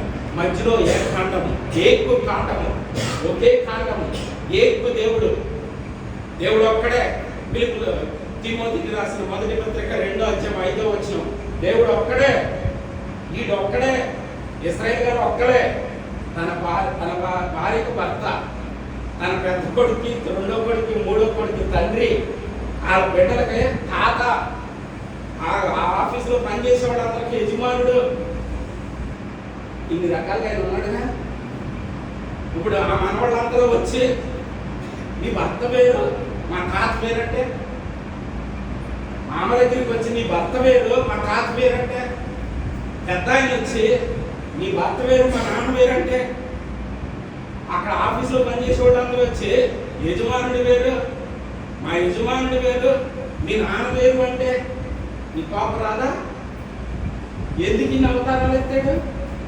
మనవాళ్ళకి ఒక రకంగా సహాయం చేయాలి, వారికి ఒక రకంగా సహాయం చేయాలి, బిడ్డలకు ఒక రకంగా సహాయం చేయాలి, అందులో పనిచేసే వాళ్ళకి ఒక రకంగా సహాయం చేయాలి. ఒక్కడే ఇశ్రాయేలు ఒక్కడే. ఈ మనవలను బట్టి, మనవల మనస్తత్వాన్ని బట్టి స్థాయి తగ్గించుకుంటాడు. కొడుకుల మీద ఉన్న ప్రేమను బట్టి కొడుకులకు అనుకూలంగా మారుతాడు. భార్య మీద ఉన్న మమకారాన్ని బట్టి భార్య దగ్గర ఒక రకంగా ప్రవర్తిస్తాడు. ఆఫీసులో పనిచేసే వాళ్ళ మీద ఉన్న ప్రేమాభిమానాన్ని బట్టి వాళ్ళ దగ్గర ప్రవర్తించాల్సింది ఒకడేనా కదా. కాబట్టి నన్ను సృష్టించే విషయంలో తండ్రిగా ఉన్నాడు, నన్ను రక్షించే విషయంలో కొడుకుగా ఉన్నాడు, నాలో ఉండి నన్ను నడిపించే విషయంలో పరిశుద్ధాత్మగా ఉన్నాడు. దేవునికి స్తోత్రం. అన్నీ నా కోసమే. ఇశ్రాయేలు గారు చేసే ప్రతిదీ కుటుంబం కోసమే. ఏది చేసినా, ఎన్ని అవతారాలు ఎత్తినా సరే, ఎంత తక్కువ స్థాయికి దిగినా సరే, ఒక్కోసారి ముళ్ళుగా రెట్టు పొడిచినా సరే, ఓసారి గట్టించినా సరే, ఓసారి హెచ్చరించినా సరే, ఓసారి క్లాస్ పీకినా సరే, కేవలం కుటుంబం క్షేమంగా ఉండటం కోసమే. కాబట్టి దేవుడు ముక్కలు చేయకూడదు, దేవుడు ఒక్కడే. కాబట్టి ఏకాండం ఒకటే. కానీ కొమ్మలు ఉన్నాయి చూసారా, వాటిని ఏమన్నారంటే ప్రకాండములు. ఈ ప్రకాండములు ఇవన్నీ కూడా ఏమవ్వాలో తెలుసా? బైబిల్ ఏం రాసిందో తెలుసా? ఈ ప్రకాండములు అన్నీ కూడా ఏకాండముతో నిగూఢవలెను. నిగూఢవలెను అంటే మీకు అర్థమయ్యే భాషలో చెప్పాలంటే, కరెక్ట్గా ఆ తలుపు కింద నేల కింద దానికి అంతే హైట్లో ఉంటే తప్ప అది ఎల్లతో రాదు. దాన్ని బిగించడానికి ఆడు నానా చట్టాలు పడతాడు, కరెక్ట్ కొలుతుండాలి. అది కరెక్ట్గా కూర్చోవాలంటే దాన్ని కూర్చోవడం ఆడ భాషలో. దానిలో మీరు వ్యాన్లు రిపేర్ చేసేటప్పుడు కొన్ని సందర్భాలు అది కూర్చోవట్లేదు, దాంట్లో అన్ని సెట్ అవుతలేదు అంట. దాని అర్థమేంటి తెలుసా? ఈ కూర్చోవటం కాదు, మీరు ఆయనలో కూర్చోవాలి, మీరు ఆయనలో సెట్ అవ్వాలి. దేవుడు తీసుకోవాలి. గుళ్ళో కూర్చోవడం అందరికీ తేలికే, వాక్యం ఏంటో కూడా అందరికీ తేలికే, బాగా అర్థం చేసుకోండి. కానీ ఆయనలో కూర్చోవటం, ఆయనలో సెట్ అవుతాం. ఈ కొమ్మలన్నీ ఆ ఏకాండంతో అంటు కట్టబడతాయి. దేవునికి మహిమ కలుగుతాయి. అది గొప్ప మర్మం అంట. ఈ దేవోత్సవంలో ఆ సత్యం దాగి ఉంటాయి. ఏమని చదివినప్పుడు మీరు గమనిస్తే ఇందులో 3 అంశాలు ఉంటాయి. మొదటిది మీరు కష్టపడాలి, రెండోది నేను కష్టపడాలి, మూడోది ప్రతిదీ చేయడానికి జాగ్రత్త పడాలి, మీరు నేను కూడా. మొదటి అన్నారా అర్థము ఎందుకో తెలుసా? నాకు ఇష్టమైన మాట మళ్ళీ ఎందుకు చదివించాను తెలుసా? మాటనే నాకు అసలు ఆ మాట మర్చిపోలేకపోతున్నా. దీపము నిత్యము వెలగాలబ్బా. నాకు అసలు ఆ మాట నిజంగా మాటలో చెప్పలేనంత ఆనందం వెళ్తుంది. ఈ దీపము నిత్యము వెలగాలి. ఎవరు కోరుకుంటాడండి భూమి మీద? ఐలోడే కోరుకుంటారు. అసలు నిజం చెప్పాలంటే కాడు పుట్టినోడే కోరుకుంటారా? ఒక దీపం పచ్చగా నిత్యము వెలుగుతుంటే తట్టుకోలేకపోతున్నాడు. కానీ నా దేవుడు అంటాడు దీపము నిత్యము వెలగాలి. ఆయన కోరిక నీవు బహుగా ఫలింపు సరిపోతుందిగా. యోహాను 17 ఏమంటాడు? బాబు నువ్వు బహుగా ఫలించాలా, నువ్వు బహుగా ఫలిస్తే నా తండ్రి పండుగ చేసుకుంటాడు దేవదూతలతో. దేవుడికి స్తోత్రం చెప్పాలి. కాబట్టి మన పేదరికంలో మనం ఏదో ఒక దరిద్ర స్థితిలో ఉంటే దేవుడికి కూడా మనసు చెప్పడం. మనం బహుగా ఫలించాలి. ఎట్లా ఫలిస్తావు? ఏ కాండానికి దూరంగా ఉంటే ఫలించవు. ఏ కాండంలో నిగుడవలేదు, నిగుడవలని రాసి ఉంటుంది. నిగుడుతూ ఉంటే పర్ఫెక్ట్గా ఇన్సర్ట్ అవుతాం. మీరు కరెక్ట్గా అర్థమాలంటే మీ సిమ్ కార్డు తీసేసి ఏం చేస్తారు? ఫోన్లో పెట్టేటప్పుడు ఇంగ్లీష్లో ఏమంటారు తెలుసా? సిమ్ కార్డు ఫోన్లో పెట్టడాన్ని ఇన్సర్ట్ అంటారు. సిమ్ కార్డు ఫోన్లో పెట్టడానికి ఇన్సర్ట్ అంటారు. ఇన్సర్ట్ అవ్వడం అంటే అర్థం ఏంటంటే గుళ్ళో కొత్త ఇన్సర్ట్ కాదు, వాక్యం వింటూ ఇన్సర్ట్ కాదు, ఆడవాడటం ఇన్సర్ట్ కాదు, తెరబట్టలు వేసుకోవడం ఇన్సర్ట్ కాదు, ఇక గడగడ మాట్లాడేయటం ఇన్సర్ట్ కూడా కాదు. క్రీస్తులో పెట్టబడటం ఇన్సర్ట్. దేవునికి స్తోత్రం. క్రీస్తుతో అంటు కట్టబడటం ఇన్సర్ట్. క్రీస్తులో మారిపోతాం. ఎందుకో తెలుసా? దేనితో అంటు కడితే దాని లక్షణాలు పోయి, దేనితో అంటు కట్టితే కట్టబడిన దాని లక్షణాలు పోయి, దేనితో అంటు కట్టబడిందో దానిలో ఉంటాయి. బాగా మాట్లాడా. ఒక చెట్టుకు 2 కాయలు కాకుండా చూసారా? కాసిని. ఒకే చెట్టు 2 రకాల కలర్లు పువ్వులు పూలు చూసారా? చూడదు ఎక్కడ. ఒకే చెట్టు 2 రకాలు, ఒకే చెట్టు 2 రకాల పూలు పోతాయి. ఎలా పోతాయో? బ్లాక్ రోజ్ కూడా ఉంటుంది, మీకు తెలుసు. వైద్యం పెడితే బ్లాక్ రోజులు కూడా ఉన్నాయి. రెడ్ రోజుకి బ్లాక్ రోజ్ కొమ్మ తీసుకొచ్చి బ్లేడ్తో జాగ్రత్తగా చెక్కేసి దీంతో అంటుకట్టేస్తే, ఇది బ్లాక్ దాంతో అంటుకట్టేయాలి. ఒక కొమ్మకి ఏమవుతుందో తెలుసా? ఒకదానికి నల్ల పువ్వులు పోతే ఒకే చెట్టు ఉంటుంది, ఒక కొమ్మకి నల్ల పువ్వులు పోతే ఒక కొమ్మకి ఎర్ర పువ్వులు పోతాయి. చెట్టు ఒకటే. కారణం ఏంటో తెలుసా? నల్లదాన్ని తీసుకొచ్చి ఎర్రదాన్ని తీసుకొచ్చి నల్లదానికి అడ్డుకట్టాము. నల్లది భూమిలో ఉంది, నల్లది భూమిలో ఉంది, భూమిలో ఉన్నదానికి అడ్డుకట్టాము. కాబట్టి నల్లదాని లక్షణాలే ఈ ఎర్రదానికి వచ్చారు. ఒక కొమ్మ ఎర్రగానే ఉంటుంది, ఎర్ర కూలిపోతే, దేనికి అడ్డు కట్టేమో అది మాత్రం నల్ల కూలిపోతుంది. అంటే దాని అర్థం ఏంటంటే, నువ్వు దేనికి అడ్డు కట్టబడతావు ఆ పువ్వులు పోతావు, ఆ కాయలు కాతావు, ఆ రకం పలికిపోతుంది. అది దెయ్యమా దేవుడా? నువ్వు దేనిలో ఇన్సర్ట్ అయ్యావు? నీ ఆలోచన దేనిలో ఉన్నాయి? నీ ప్రవర్తన దేనిలో ఉంది? నీ బుద్ధి దేనిలో ఉంది? పైకి గుళ్ళోనే, పైకి సంకలో చేతులు తలకాడి కూడా పైకి ప్రార్థనే. బాగా అర్థం చేసుకోవాలి. కాబట్టి దేవుడు ఏమన్నాడు తెలుసా? ఈ ప్రక్కన ఉన్న ప్రకాండములన్నీ, అంటే మీరు నేను మానవ జాతి ఏకాండముతో నిగుడవలను అంటే అర్థం ఏంటంటే ఏకాండంతో కలిసి ఉన్నారు రా. అప్పుడు ఏకాండపు లక్షణాలు ఈ ప్రకాండానికి వస్తాయి. ఏకాండపు లక్షణాలు అన్ని ప్రకాండానికి వస్తే మనం అందరం మారాల్సింది. నాలాగా మీదో నేను కాదండి, మనం అందరం ఆయనలాగా మారాలి. ఇది గుర్తు పెట్టుకోవాలి. యేసులాగా మారాలి, యేసు పోలికలోకి మారాలి. ఎందుకంటే ఆ స్వభావం తెగిపోయింది, ఆ పోలిక తెగిపోయింది పాపం చేసిన తర్వాత. మళ్ళీ ఆ స్వభావాన్ని, ఆ పోలికని ఇవ్వటానికే యేసయ్య భూమి మీదకి వచ్చి తండ్రి అయిన దేవుడితో మనల్ని అనుసంధానం చేశాడు. మళ్ళా కలిపాడు, మళ్ళీ అడ్డుకట్టాడు. నిజమైన ద్రాక్షవల్లిని నేను తీగలు మీరు నాకు అడ్డుకట్టబడితే తప్ప మీరు నాలాంటి ఫలాలు ఫలించలేదు, లేకపోతే మీరు కాలు ద్రాక్షలు ఫలిస్తారు. బాగా అర్థం చేసుకోవాలి ఈ సత్యాలు. ఇదే నేను ఈ యొక్క దీపోత్సవంలో ఈ సత్యం ముందు ఈ దీపోత్సవంలో దాగున్న రహస్యం ఏంటంటే, బైబిల్ ఎన్ని పుస్తకాలు ఉన్నారో మీకు క్లియర్గా చెప్పారు. అదే దీపోత్సవం. ఎందుకంటే ఇలా ముందు కింద నుంచి చూడండి, ఈ వచ్చిన ఈ కొమ్మలో 3 కడుపులు ఉంటాయి. చెప్పాను క్లియర్గా. నేను చెప్పేదంతా నిర్గమాకాండం 25వ అధ్యాయం 31వ వచనం నుంచి వివరంగా రాశారు. మనకి సమయం లేదు కాబట్టి నేను వివరించడానికి సాధ్యం కాదు. ఇలా ఇది ఏకాండము యేసయ్య, ప్రకరణమైన ప్రకాండములు. ఈ ప్రకాండములని యేసులో పొందగాలి, యేసులోకి ఇమర్చబడాలి, యేసులో అమర్చబడాలి. అప్పుడు ఈ ఏకాండానికి ఏ లక్షణాలు అయితే ఉంటాయో ఈ ప్రకాండములకు కూడా అవే లక్షణాలు ఉంటాయి. విచిత్రమైన మీరు ఇజ్రాయెల్ దేశం వెళ్తే, ఇది యెరూషలేము వెళ్తే అమ్ముతారు. టీవీలో కూడా ఈ మధ్య అమ్ముకుంటున్నారు. ఏంటి? దీపస్తంభాలు అమ్ముతున్నారు. మీరు గమనించండి, ఏం చేస్తున్నారంటే వాళ్ళు మధ్యలో దాన్ని హైట్ పెడతారు.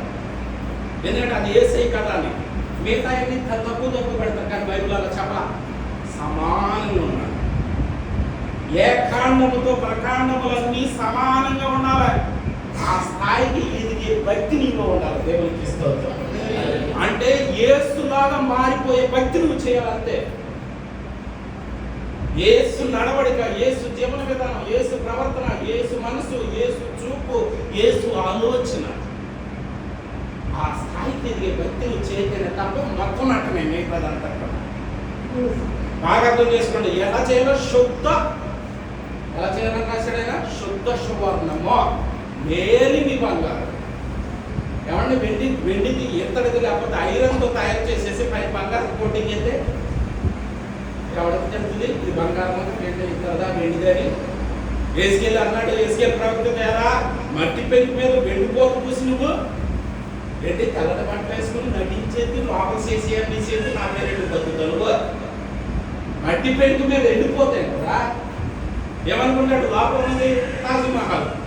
తాజ్మహల్ ఏంటి ఇప్పుడు ప్రపంచ 7 వింతలో ఒక గొప్ప వింత. తాజ్మహల్ ఏంటి ఓ సమాధి. కానీ ఏం కనపడుతున్న పైన పోతాను పాలరాతి మందిరం. లోపల ఉన్నదేంటి అమ్మాయి కుడిపోయి పెద్దవాడి అంటే మట్టి పెంకు మీద ఎండిపోతు పూసేది క్రైస్తవుడేనా? గుడికి వెళ్ళినంత మాత్రాన తెల్లబట్టలు వేసుకున్నంత మాత్రం ఇట్లా మాట్లాడేసినంత మాత్రాన అది కూడా దేవస్తంభమే. కానీ ఇందుతో చేశారు పైన వెండిపోత పూసారు, అది బంగారు పోత పూసారు. మన పోత పూసినోడమా పోత పోసినోడు దేవుడికి స్తోత్రం. పోత అంటే పోతకి తేడా అంటే కరిగించేసి అప్పుడప్పుడు ఆ ఫేస్బుక్ లాంటిలో వస్తూ ఉంటుంది చూసి కరిగించేసి అందులో పోతే షేప్ వచ్చేది కరెక్ట్గా. ఆరిన తర్వాత మనం అభిషేకపు పోత దేవుడికి స్తోత్రం కలుగుతాం. పోత కాదు, పోత నటన, పోత వేషధారణ అని పోత ఆత్మాభిషేకం. పోత అంటే ఆత్మాభిషేకం. దారాళం వచ్చి పడిపోతాయి. ఎస్కేల్ 47 చదివేదో ఎస్కేల్ ప్రవక్తతో దేవుడు అన్నాడు పిచ్చడం ఒడ్డు వెనకాల ఉంటారు దగ్గర నదిలోకి అన్నాడు. 47వ అధ్యాయంలో దిగి కొద్ది దూరం నడిచాడు. చాలా ప్రభా ఎన్నిసార్లు ఎంత నడిచాడు లెక్కే 1000 మూరలు నడిచాడయ్యా లెక్కేసాడు. 1000 మూరలు. మూర అంటే ఎన్ని అడుగులు మీకు తెలుసా? లెక్క మూర అంటే ఎన్ని అడుగులు? 1.5 అడుగు ఒక మూర అంటే. 1000 మూరలు నడిచాడు. సరిపోద్దా ప్రభా?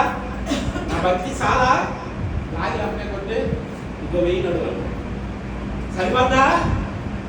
ఇది పాత ఇంట్లోనే లాగపడుతుంటే లాగినంతసేపు వస్తుంది, లాగు మాత్రం నుంచుంటుంది. ఇప్పుడు చూసే లేదు.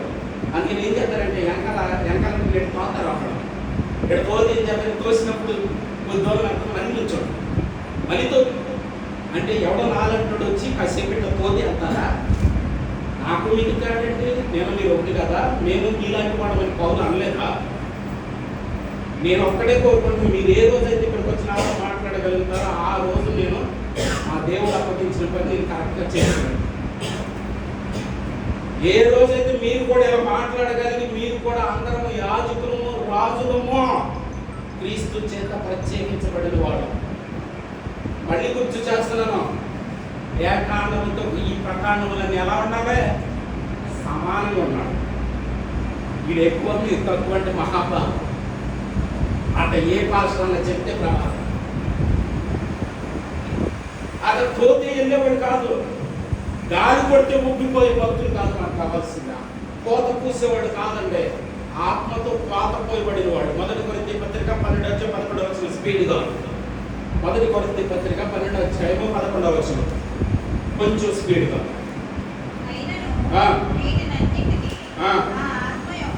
జాగ్రత్త ఎవరండి? ఎవరో ఆ ఆత్మ. ఆత్మ ఒక్కడే అంటారా ఒక్కతే అంటారా?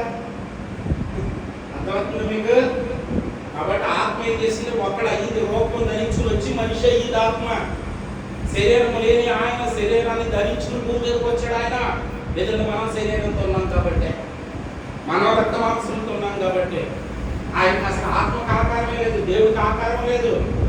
భగవద్గీత క్లియర్గా చెప్పింది, ముష్కరులు అయితే తప్ప మూర్ఖులు అయితే తప్ప నన్ను విగ్రహాల్లో చూడమని శ్రీకృష్ణ పరమాత్మ క్లియర్గా చెప్పాడు. ఆయన మనం దేవుడిని పెట్టలేము, ఎందుకంటే ఆయన ఆత్మరూపి. కానీ మన మీద ప్రేమతో ఆయన ఏమైపోయారంటే శరీరధారి అయిపోయాడు. ఎందుకంటే మేము శరీరంతో ఉన్నాం కాబట్టి. ఏం చెప్తామా? ఒక కుర్రోడికి కిడ్నీ పడైపోయింది, కిడ్నీ ఇస్తామంటే ఇచ్చేదమ్మా. నాదేమన్నారంటే నాకు అన్నీ అయిపోయింది, నాకు అవసరం లేదు, ఉంటే ఉంటుంది పోతే అవసరమైతే 2 తీసుకోమంట. దేవుని స్తోత్రం. 2 తీసుకోవడానికి ఉన్న ఆయుష్ కూడా పోస్తుంది పక్కరా. అదే నా దేవుడు చేస్తుంది. నేను చచ్చిపోతాను నీకోసం, నువ్వు బతుకుందా అన్నాడు. ఇస్సాకును బలిపెట్టి వచ్చి తప్పించేసి పొట్టేళ్ళు పొదలొచ్చి తీసుకొచ్చి పెట్టినట్టు సిలువ నుంచి నన్ను తప్పి ఆయన ఎత్తాడు. దేవుడికి బతుకుతాడు. నా పాపాలను బట్టి నా దోషాన్ని బట్టి నేను సిగ్గుపడవలసి ఉండగా, నేను మూడించుకోవలసి ఉండగా, నలుగురిలో చంపినప్పుడు తినాల్సి ఉండగా నలుగురు చెంపట్లు చీల్చుకుని నేల ఈపు దున్నవలసి ఉండగా ఆయనే చేసుకున్నాడు. అమ్మకంటే నాన్నకంటే ఎక్కువ చేశాడు ఆయన. ఆ స్పృహ లేకపోతే మనం భక్తి జీవితం పవిత్ర అడుగులేన ఆ స్పృహ ఉండాలి మనలో, ఆ జ్ఞాపక శక్తి ఉండాలి. అందుకే ప్రభు పస్కాలనే గుర్తెట్టుకుంటాం. మన మరణదినాన్ని నేను ఆదివారం చేసిన సంతోషం ఈ విషయం. వాళ్ళు నెలలో మొదటి రోజు చేస్తారు, మొదటి ఆదివారం ఏంటి ప్రభురాత్రి భోజన సంస్కారాలు. వాళ్ళు పగలే చేస్తారు, ప్రతి నెల మొదటి ఆదివారం చేస్తారు. ఎందుకు చేయమన్నారు అసలు పస్కాన్ని? కారణం ఏంటంటే ఆయన మరణాన్ని జ్ఞాపకం చేస్తారు. కానీ విచిత్రం ఏం జరిగిందంటే అది ఒక్కడే మానేసి మిగతాన్ని జ్ఞాపకం చేసుకుంటారంట. మనం సంవత్సరానికి ఒకసారి చేసుకుంటాం, పెద్ద తేడా ఏం లేదు. అసలు పక్కకి వెళ్ళిపోతాం, ఏ ఉంటాయి అక్కడ. ఆ వచ్చిరని మాటలు ఏం చెప్తారు, 7 మాటలు మాట్లాడేస్తే ఆ టైం అంతా ఆడు తినేస్తాడు. అక్కడ చూడకుండా 2 ముక్కలు కూడా రాదు బైబిల్లో వచ్చి 4 వాక్యాలు చెప్పలేడు. ఆడు బాగా గుర్తెత్తుకోండి. సేవకుడు అనేవాడు నీ దీపం నిత్యము వెలిగేటట్టు సమృద్ధి తైలాన్ని పోసుకోవడం కాదా చూడాలి. మీద వీడు పోయలేకపోతే ఇంక ఎక్కడి నుంచి పంపించాలంటే ఖచ్చితంగా. అయోమితో మీ అందరికీ తెలుసు, మోయబిరాలు రూత్ ఏమన్నా అమ్మా నీతో సరే మొదలైదా, నేను వేరే పొలంలోకి వెళ్ళి మొత్తం ఏరుకున్నానే, గింజలు ఏరుకుంటానే అంటే అంత ఏమన్నా వద్దే అంటే నా వెనక పడి వచ్చావు, నీ మోయాబు బుద్ధులు పాలించుకున్నావు కాదు, ఆ పలు తీసుకెళ్ళి సొంతూడు మళ్ళీ నా పలు తెస్తానంటే నువ్వా పాపం మోయాబురా ఇంట్లో పడిందా ఏమన్నా పెట్టి తీసుకున్నావు కానీ నా ఒక్క కొడుకులు 2 బంగారం నాశనం అయిపోయింది. వాక్ ఇది కాదు.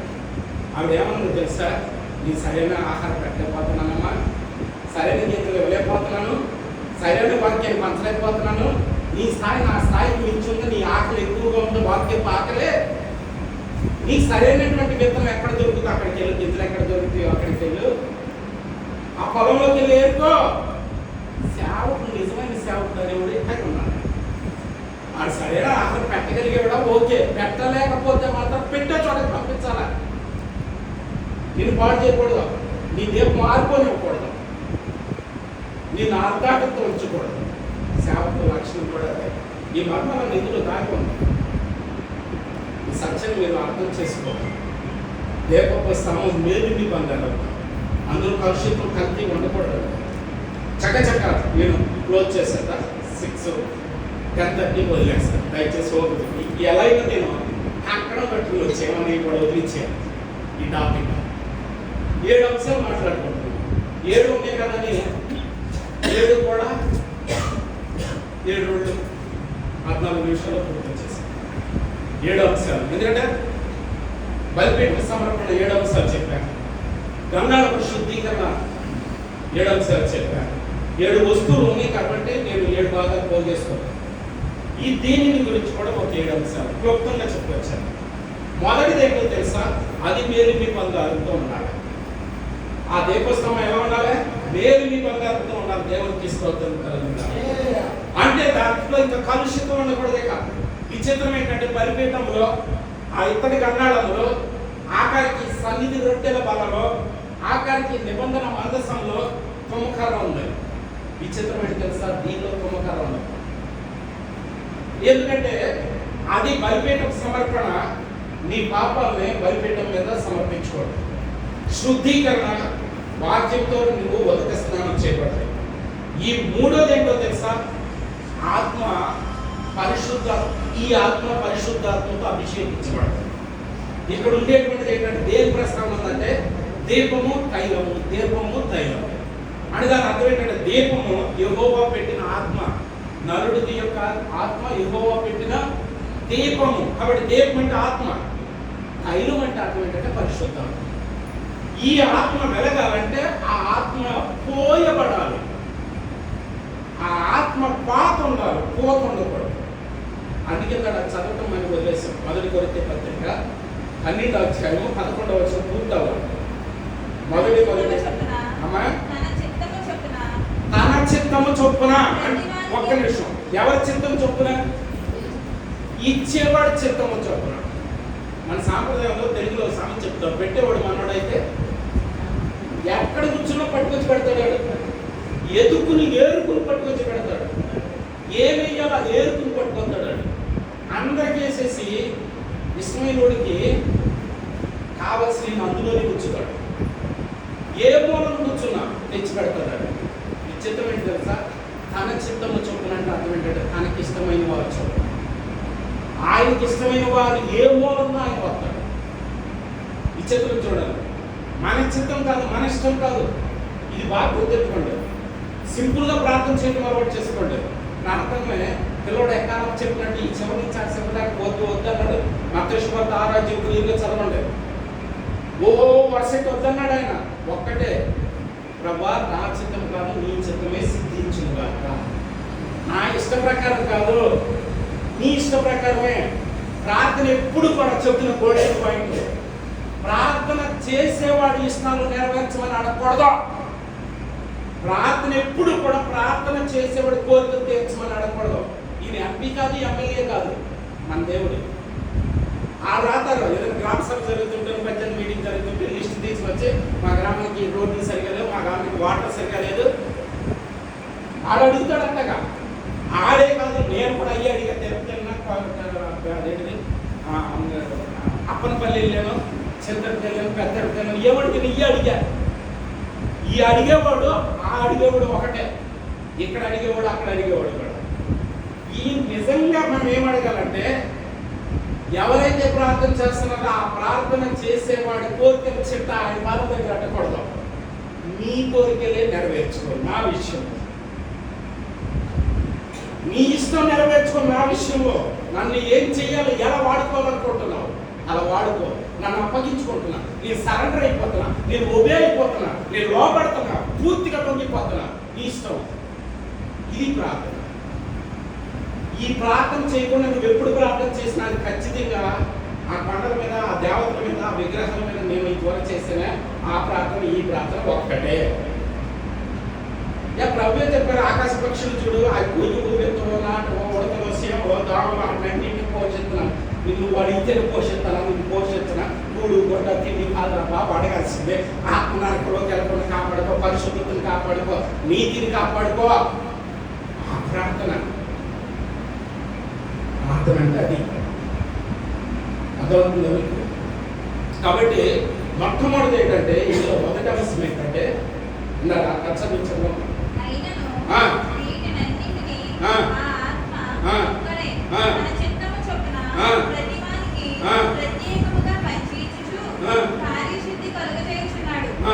ప్రత్యేకంగా పంచి ఇచ్చుచు అంటే ఈ పక్కన ఉన్న కొమ్మలన్నిటికీ ఆ ఒక్క ఆత్మ ఏం చేస్తుందంటే పంచుతుంది.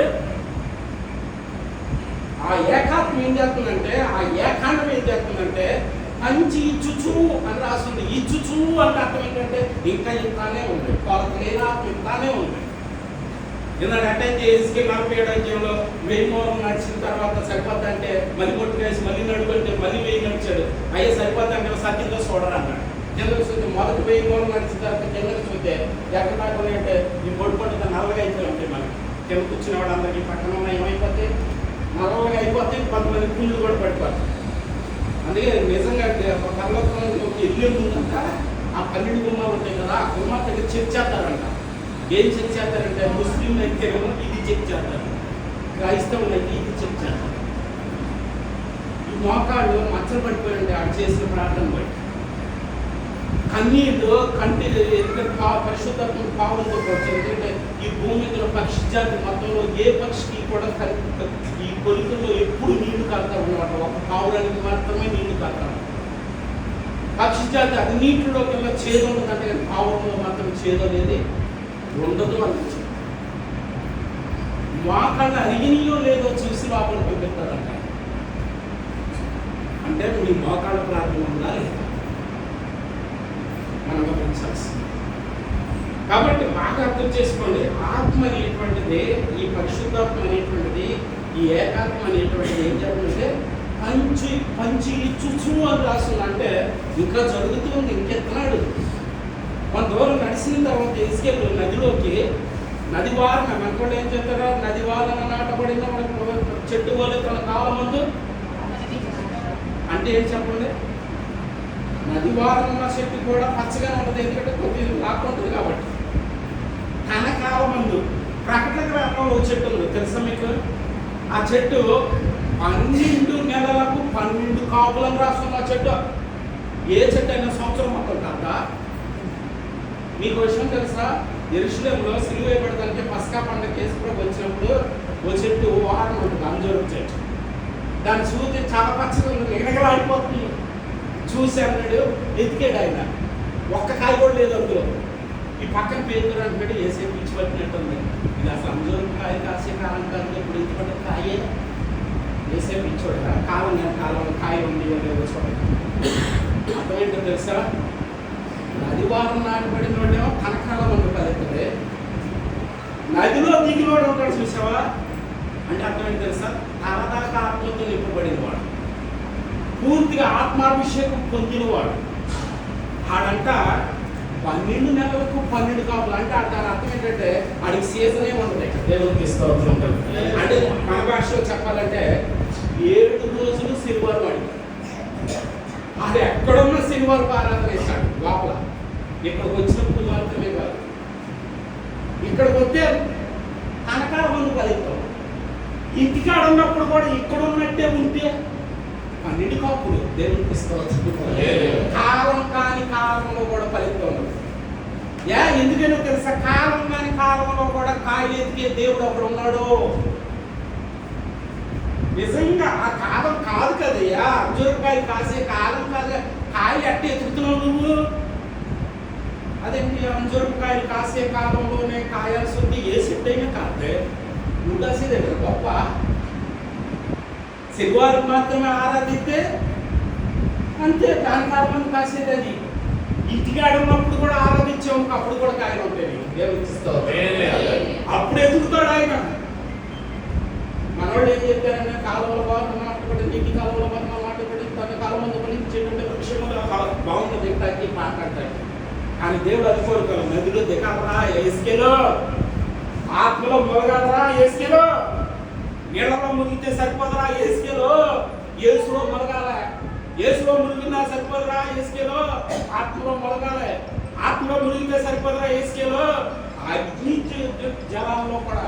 ఏ బాప్తిస్మలో మొదట నీటి బాప్తిస్మం ఉంది, తర్వాత అగ్ని బాప్తిస్మం ఉంది. అంటే అగ్ని ప్రవహించే అగ్నిలో కూడా మొలగాలి. ప్రవహించే అగ్నిలో మురికి బతుకుతుందా?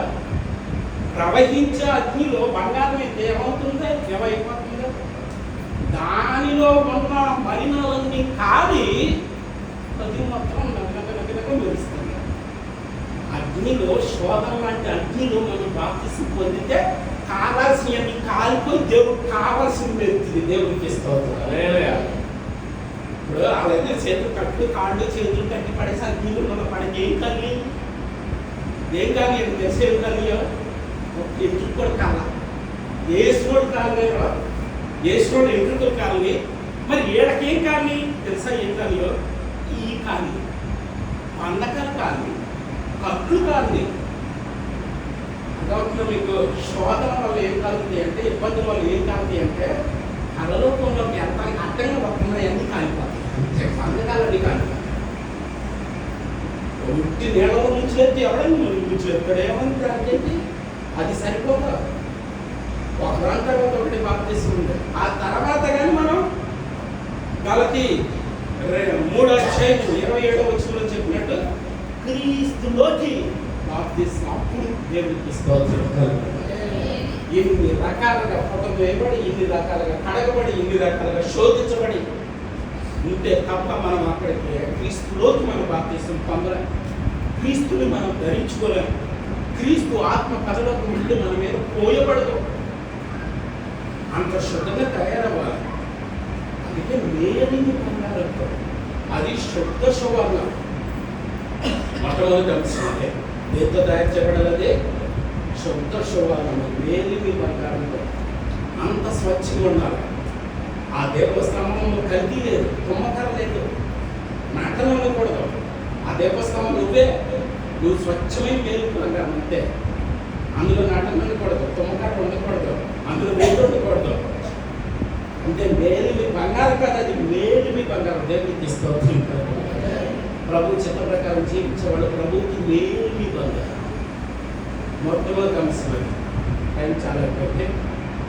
మొదటి అంశం అది. రెండోది ఏంటంటే తప్పదు, నెక్స్ట్ వీకే కంటిన్యూ చేద్దాం. మొదటిది వేదిక పొందారు. రెండోది కరెక్ట్గా ఇన్సర్ట్ అవ్వాలి. ఏది కరెక్ట్గా ఇన్సర్ట్ అవసరం? ఏ కాండముతో ఈ ప్రకాండములన్నీ, మీరు ప్రకాండం, నేను ప్రకాండం, భూమి మీద ఉన్న క్రైస్తవులు అందరూ కూడా దేంతో ఇన్సర్ట్ అవ్వాలి? యేసులోకి ఏ కాండముతో ఇన్సర్ట్ అవ్వాలి. అది రెండో పాయింట్. మూడో పాయింట్ ఏంటి తెలుసా? ఎంత ఎత్తి ఎదగాలో తెలుసా? ఏ కాండంతో సమానంగా ఎదిగే భక్తి సంపాదించుకోవాలి, యేసులాగా మారిపోయేది. అది మూడోది. నాలుగోది ఏంటో తెలుసా? తైలం పోసేవాడు అక్కడ ఉన్నారు. అది ఎంత మేలు బంగారంతో, ఎంత చూడముచ్చటగా, ఎంత ఏకాండముతో సమానంగా ఎదిగినా అది ఎలగకపోతే ఆ దీపం స్తంభానికి విలువ అంటే దాని అర్థం ఏంటంటే కరెక్ట్గా నూనె పోసేవాడు అక్కడ ఉన్నారు. ఆ దీపాలు మీరైతే, ఆ యొక్క దీపోత్సవాలు మీరైతే, ఆ ప్రకాండములు మీరైతే ఏమని చదివేందంట తల్లి? ఉదయం మొదలు సాయంకాలం మొదలుకొని ఉదయం వరకు కూడా ఒత్తులు సరిచేస్తూ, ఒత్తులు సవరిస్తూ, నూనె సరిగా ఉందా లేదా, సరిపడిగా ఉందా లేదా, దీపం ఎలుగుతుందా లేదా, గుడ్డిగా ఎలుగుతుందా చూసేవాడు ఒకడు. కరెక్ట్గా నూనె సరి చేసేవాడు, ఆ సరి చేసేవాడు అక్కడ ఉండాలి. ఆ సరి చేసేవాడికి సరి చేయబడగలిగే మనసు కూడా నీకు ఉండాలి. నేను సరిచేద్దంటే నువ్వే పని పడకూడదు. నేను సరిచేసేది ఎందుకో తెలుసా? నీ దీపం ఆరిపోకుండా ఉండటానికే దేవుడు తీసుకోవచ్చు. సత్యం గ్రహించాడు కాబట్టి నూనె పోసేవాడు ఒకడు ఉన్నాడు. తర్వాత ఏంటది? ఐదోది. మొదటిది ఏంటి? శుద్ధ స్వభావంతో చేయబడాలి. రెండోది ఏంటి? కరెక్ట్గా ఏ కాండంతో మనమందరం వేసుకో, మనమందరం మమేకమైపోయి ఉన్నారు. మూడోది ఏం చెప్పాను? యేసుతో సమానంగా ఎదగాలి. నాలుగోది ఏం చెప్పాను? తైలం పోసేవాడు అప్పుడు ఉండాలి.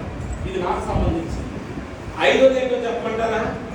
ఒత్తిడి కత్తిరించేవాడు కూడా ఉండాలి. అంటే దాని అర్థం ఏంటి తెలుసా? కత్తిరించడం తేలిక, సుఖమా కష్టమా? కత్తిరించేవాడు తేలికే, కత్తిరించబడేవాడు బాధ. ఎందుకు కత్తిరిస్తాడు వీడు?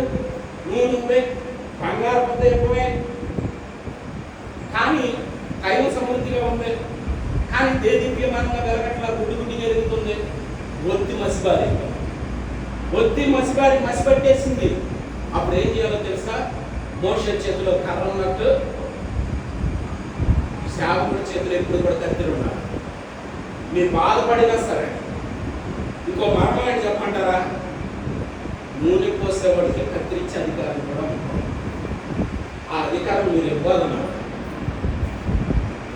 చక్కబడే శిల్పంగా ఉలిదేపలు తినాలి, లేక రాయిగానే ఉండిపోతారు. ఖచ్చితంగా కత్తిరించనివ్వాలి. బాధపడకూడదు, సమర్థించుకోకూడదు. బాగా గుర్తుపెట్టుకోండి. ఏ సేవకుడైనా నువ్వు తప్పు చేసినా నా మొఖాన్ని నువ్వు ఒక దశభాగం పడితే ఈ రోజున ఏదో నిన్ను పైకెత్తేస్తాడు. ఆడు ఫ్లోర్ తీసేస్తాడు ఆయన. అక్కడ నువ్వు క్రమం తప్పుకోకుండా నాకు 10,000 రూపాయలు ప్రతి వారం తీసుకొచ్చి ఇచ్చేస్తాడు. నేను నీ విషయంలో మన సేవకుడు ఏం చెప్తాడు? అబ్బో నీ అందుకండి నువ్వేమైనా చేసే తప్పు ఆ దీపం ఆరిపోబోతుందని తెలిసి కూడా వీడు కత్తిరించడం మానేస్తాడు. ఎందుకంటే కత్తిరిస్తే వీడు 10,000 కట్ అయిపోతాడు. గుర్తు పెట్టుకోండి, 10,000 శాశ్వతం కాదు, 3 శాశ్వతం కాదు, నేను శాశ్వతం. మనం చేసి శాశ్వతం, మనం చేసి శాశ్వతం. నన్ను లెక్క అడుగుతాడు నీ విషయంలో, నేను లెక్క చెప్పాలి. కాబట్టి కత్తిరించబడటానికి మీరు ఇష్టపడాలి. మీరు కత్తిరించబడే దానికి కారణం ఏంటో తెలుసా? దీపం ఆరిపోకుండా ఉండటానికి.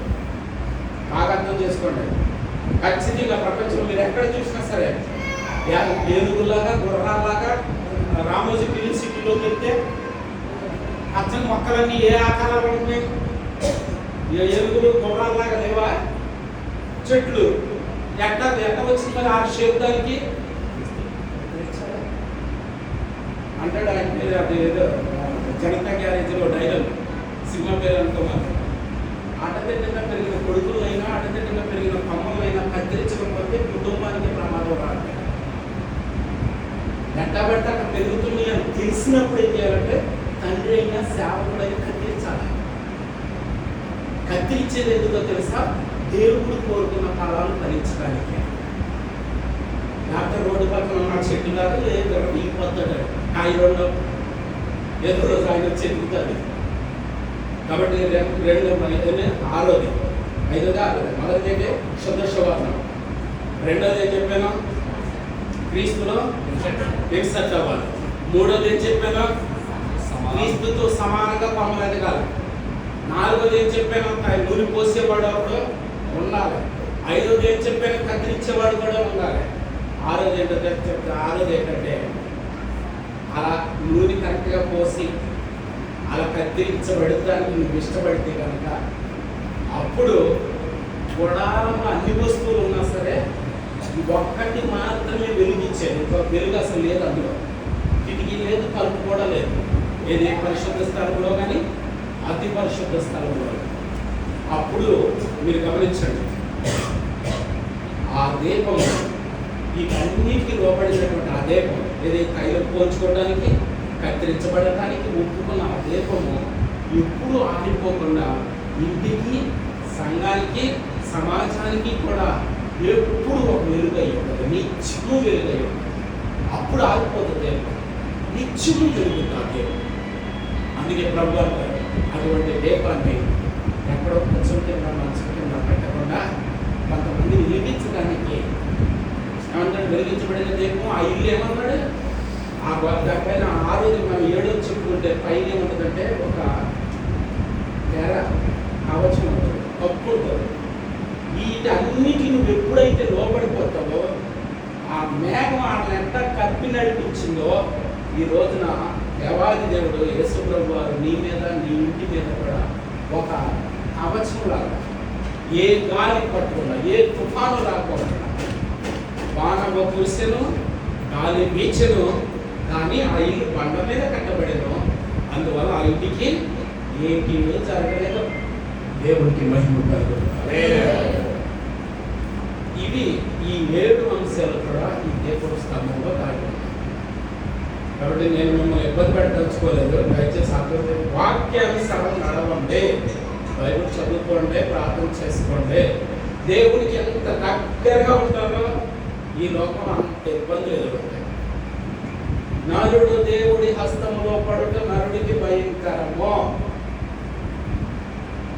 మీకు ఆ 9వ అధ్యాయం రోమపత్రిక ఇంటికి చూడండి. 32 నిర్గమకాండం ఇంటికి వెళ్ళిన తర్వాత చూడండి. నేను ఈ లోకంలో బతకలేకపోతున్నాను, దేవ అవసరమైతే నరకానికంటే వెళ్ళిపోతాను, ఈ బాధ నేను పడలేను, నేను వదిలేసి వెళ్ళిపోతాను అన్నాడు పౌలు. నేను తట్టుకోలేకపోతాను. ఒకటోదితో ఒకటవుతుంది. చేసుకున్నాడు అర్థం చేసుకోకపోతే కడుపు పుట్టినోడు కూడా అర్థం చేసుకోవట్లా. పోనీ ఈ 2 అట్టగా సచ్చినాయి అంటే ఒంట్లో కూడా బాగుంటున్నా. ఇంకా సచ్చేది నేను నిన్ను నమ్ముకోవటం వల్ల ఏంటయ్యా నాకు ఈ బాధ? అయ్యా నీలో చెల్లిపోయి నేను లోకస్తులతో కలిసిపోతాను, నీ దండం పడతాను, నన్ను వదిలేయన్నాడు పౌలు 9వ అధ్యాయంలో. అంటే ఆయన అన్నారు దగ్గర తీసుకుని గుండెలు హాకుని మరి కీడి విషయమై బాధపడుతున్నా, నేను నా కొరకు నీకు ఎప్పుడు తోడుగా ఉంటారా, ముందు లేకుండా కొరకుండదురా, ముందుందంటే కొరకుంటుందిరా, బాధపడకరా. మరి నీ దండం పెడతారు కానీ నా పేరు జీవగ్రంథం వచ్చి తీసేయి, పరలోకం వెళ్ళే వాళ్ళు తీసుకొచ్చి నా పేరు తీసేవా, నీ దండం పెడతాను, నేను బతకలేకపోతాను, ఏడతో నేను పడలేకపోతున్నాను. నిర్గమకాండం 32 ఆయన అన్నాడు, లాగి అక్కడే కొట్టి నువ్వు ఎంత పరిశుద్ధుడో, నువ్వు ఎంత నీతిమంతుడో నాకు తెలుసు, నువ్వు తీసేమంటే నేను ఎట్లా తీస్తాను, ఎవరినో 5 పాపం చేస్తా ఆడి పేరు తీసేస్తాను కానీ వాళ్ళు పెట్టే బాధను బట్టి నీ పేరు తీసేయమంటే నేను నీ పేరు తీయను అన్నాడు. ఇలా ఎవరన్నా మీరు బాధపడుతున్నట్టే యథార్థంగా చెప్తున్నాను, మీ పాదాలు పట్టుకోవడానికి కూడా నేను సిగ్గుపడి. ఎందుకో చెప్పమంటారా? మీరు దేవుడు అంత దగ్గరగా ఉన్నారు. శోధించబడేవాడు, బాధపడేవాడు, ఇబ్బంది పడేవాడు, అనారోగ్యం ఇబ్బంది పడేవాడు పక్కాగా పౌలులాగా, పక్కాగా మోషేలాగా ఉన్నారు మీరు. కాబట్టి నిర్భయం కలిగి ఉండండి, ధైర్యం కలిగి ఉండండి, దర్శిపోమాకండి. శోధన ఉంది అంటే ఖచ్చితంగా నీ భర్త కృప ఉంది, ఖచ్చితంగా కృప ఉంది, అందులో డౌట్ లేదు. వేసవకాలం వచ్చింది, ఆకులు రాలే కాలం వచ్చింది, కంగారు పడమాకండి. ఆకులు లేవు, పువ్వులు లేవు, మొగ్గలు లేవు, కాయలు లేవు అనుకోమాకండి. ఖచ్చితంగా వసంత ఋతువు ఉంది, మళ్ళా ఆత్మాభిషేకం ఉంది, ఆత్మవర్షం కురుస్తుంది, మళ్ళీ చిగురిస్తాయి. అహరోను చేతి కర్రవు నువ్వు, దేవునికి స్తోత్రం కలుగుతుంది.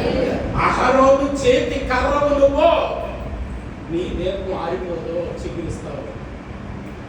నమ్మండి నమ్మండి నమ్మండి. ఇంకో రాని చోటే మాకండి, చక్కగా ప్రార్థన చేసుకోండి.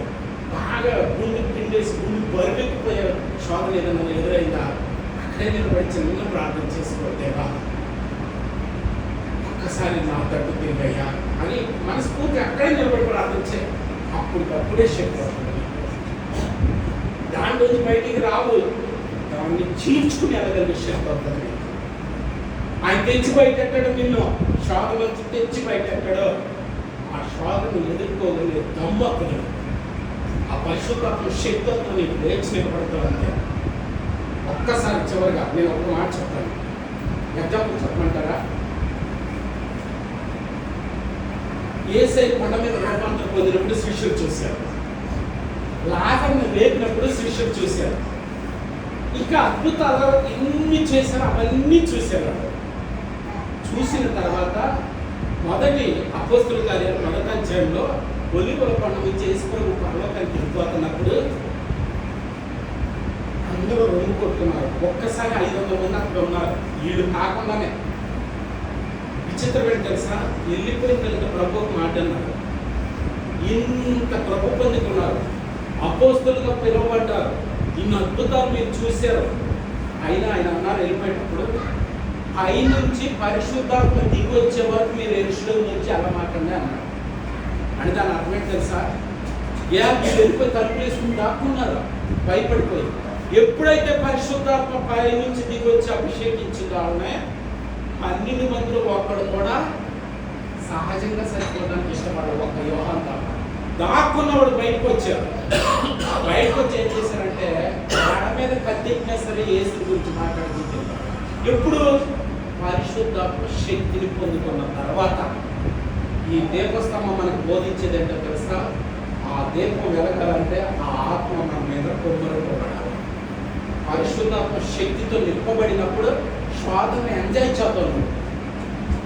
శోధనని ఎంజాయ్ చేద్దాం. ఎందుకో తెలుసా, ఆ శోధన అనేది ఒక మేలుగా మార్చబడుతుంది. కొత్త మేలు రాదు, శోధన మేలుగా మార్చబడుతుంది.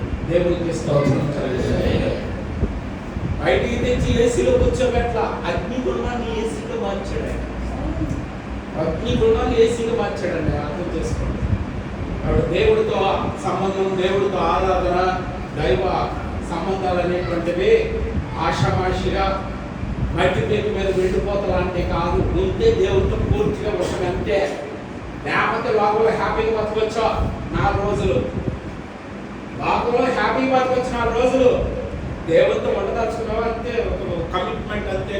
తప్పుగా నీ ఇష్టం దేవా, నీతిగా బతుకుతాను, పరిశుద్ధంగా బతుకుతాను, సాత్వికతో బతుకుతాను, సహింపు కలిగి ఉంటాను, ఓర్చుకుంటాను, భార్య బిడ్డలతో భర్త పిల్లలతో కలిసి కూర్చుని మిమ్మల్ని స్థుతించుకుంటాం, అనపానీయ కూర్చుని మేము కనపరుచుకుంటాం. సంఘం ఆలయం కాదయ్యా, నా ఇల్లే ఆలయం, నా ఇల్లే ఆలయం కాదయ్యా, నేనే ఆలయం. దేవునికి స్తోత్రం కలుగుతుంది. సంఘం ఆలయం కాదు, నా ఇల్లు ఆలయం, నా ఇల్లు ఆలయం కాదు, నేనే నీ ఇల్లు. ఈ స్థాయికి మనం ఎప్పుడైతే ఎదిగి ఆయన పాదం మీద పడిపోతామో దేవుడు నీ ద్వారా భూమి మీద నడుస్తున్నాడు. దేవునికి స్తోత్రం కలుగుతుంది. దేవుడు నీ ద్వారా భూమి మీద నడుస్తున్నాడు. అంటే ఇటు కృప, ఇటు వివేకం, ఇటు విచక్షణ జ్ఞానం, ఇటు విశ్వాసం, ఇటు ఓర్పు, సహనం నిరీక్షణ దేవాది దేవుడు నమ్మకం మనకు ప్రసాదించి మమ్మల్ని నడిపించాలని మనస్ఫూర్తిగా కోరుకుంటూ మాటలు ముగిస్తున్నారు. అందరికీ శిరస్సు ఉంచి శుభాలు తెలియజేస్తున్నాను. Thank you.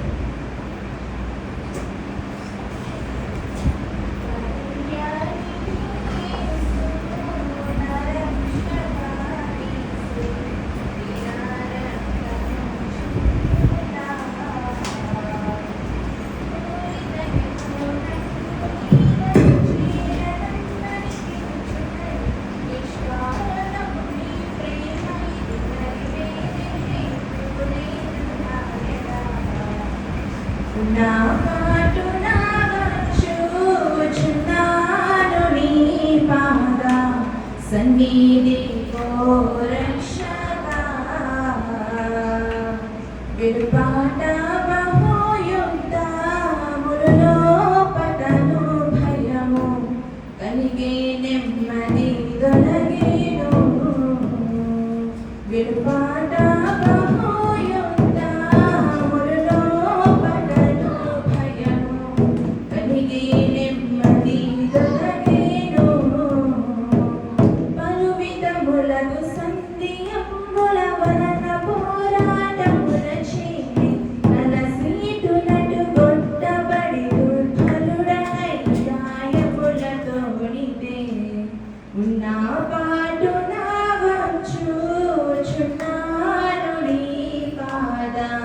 सन्निधि को रक्षका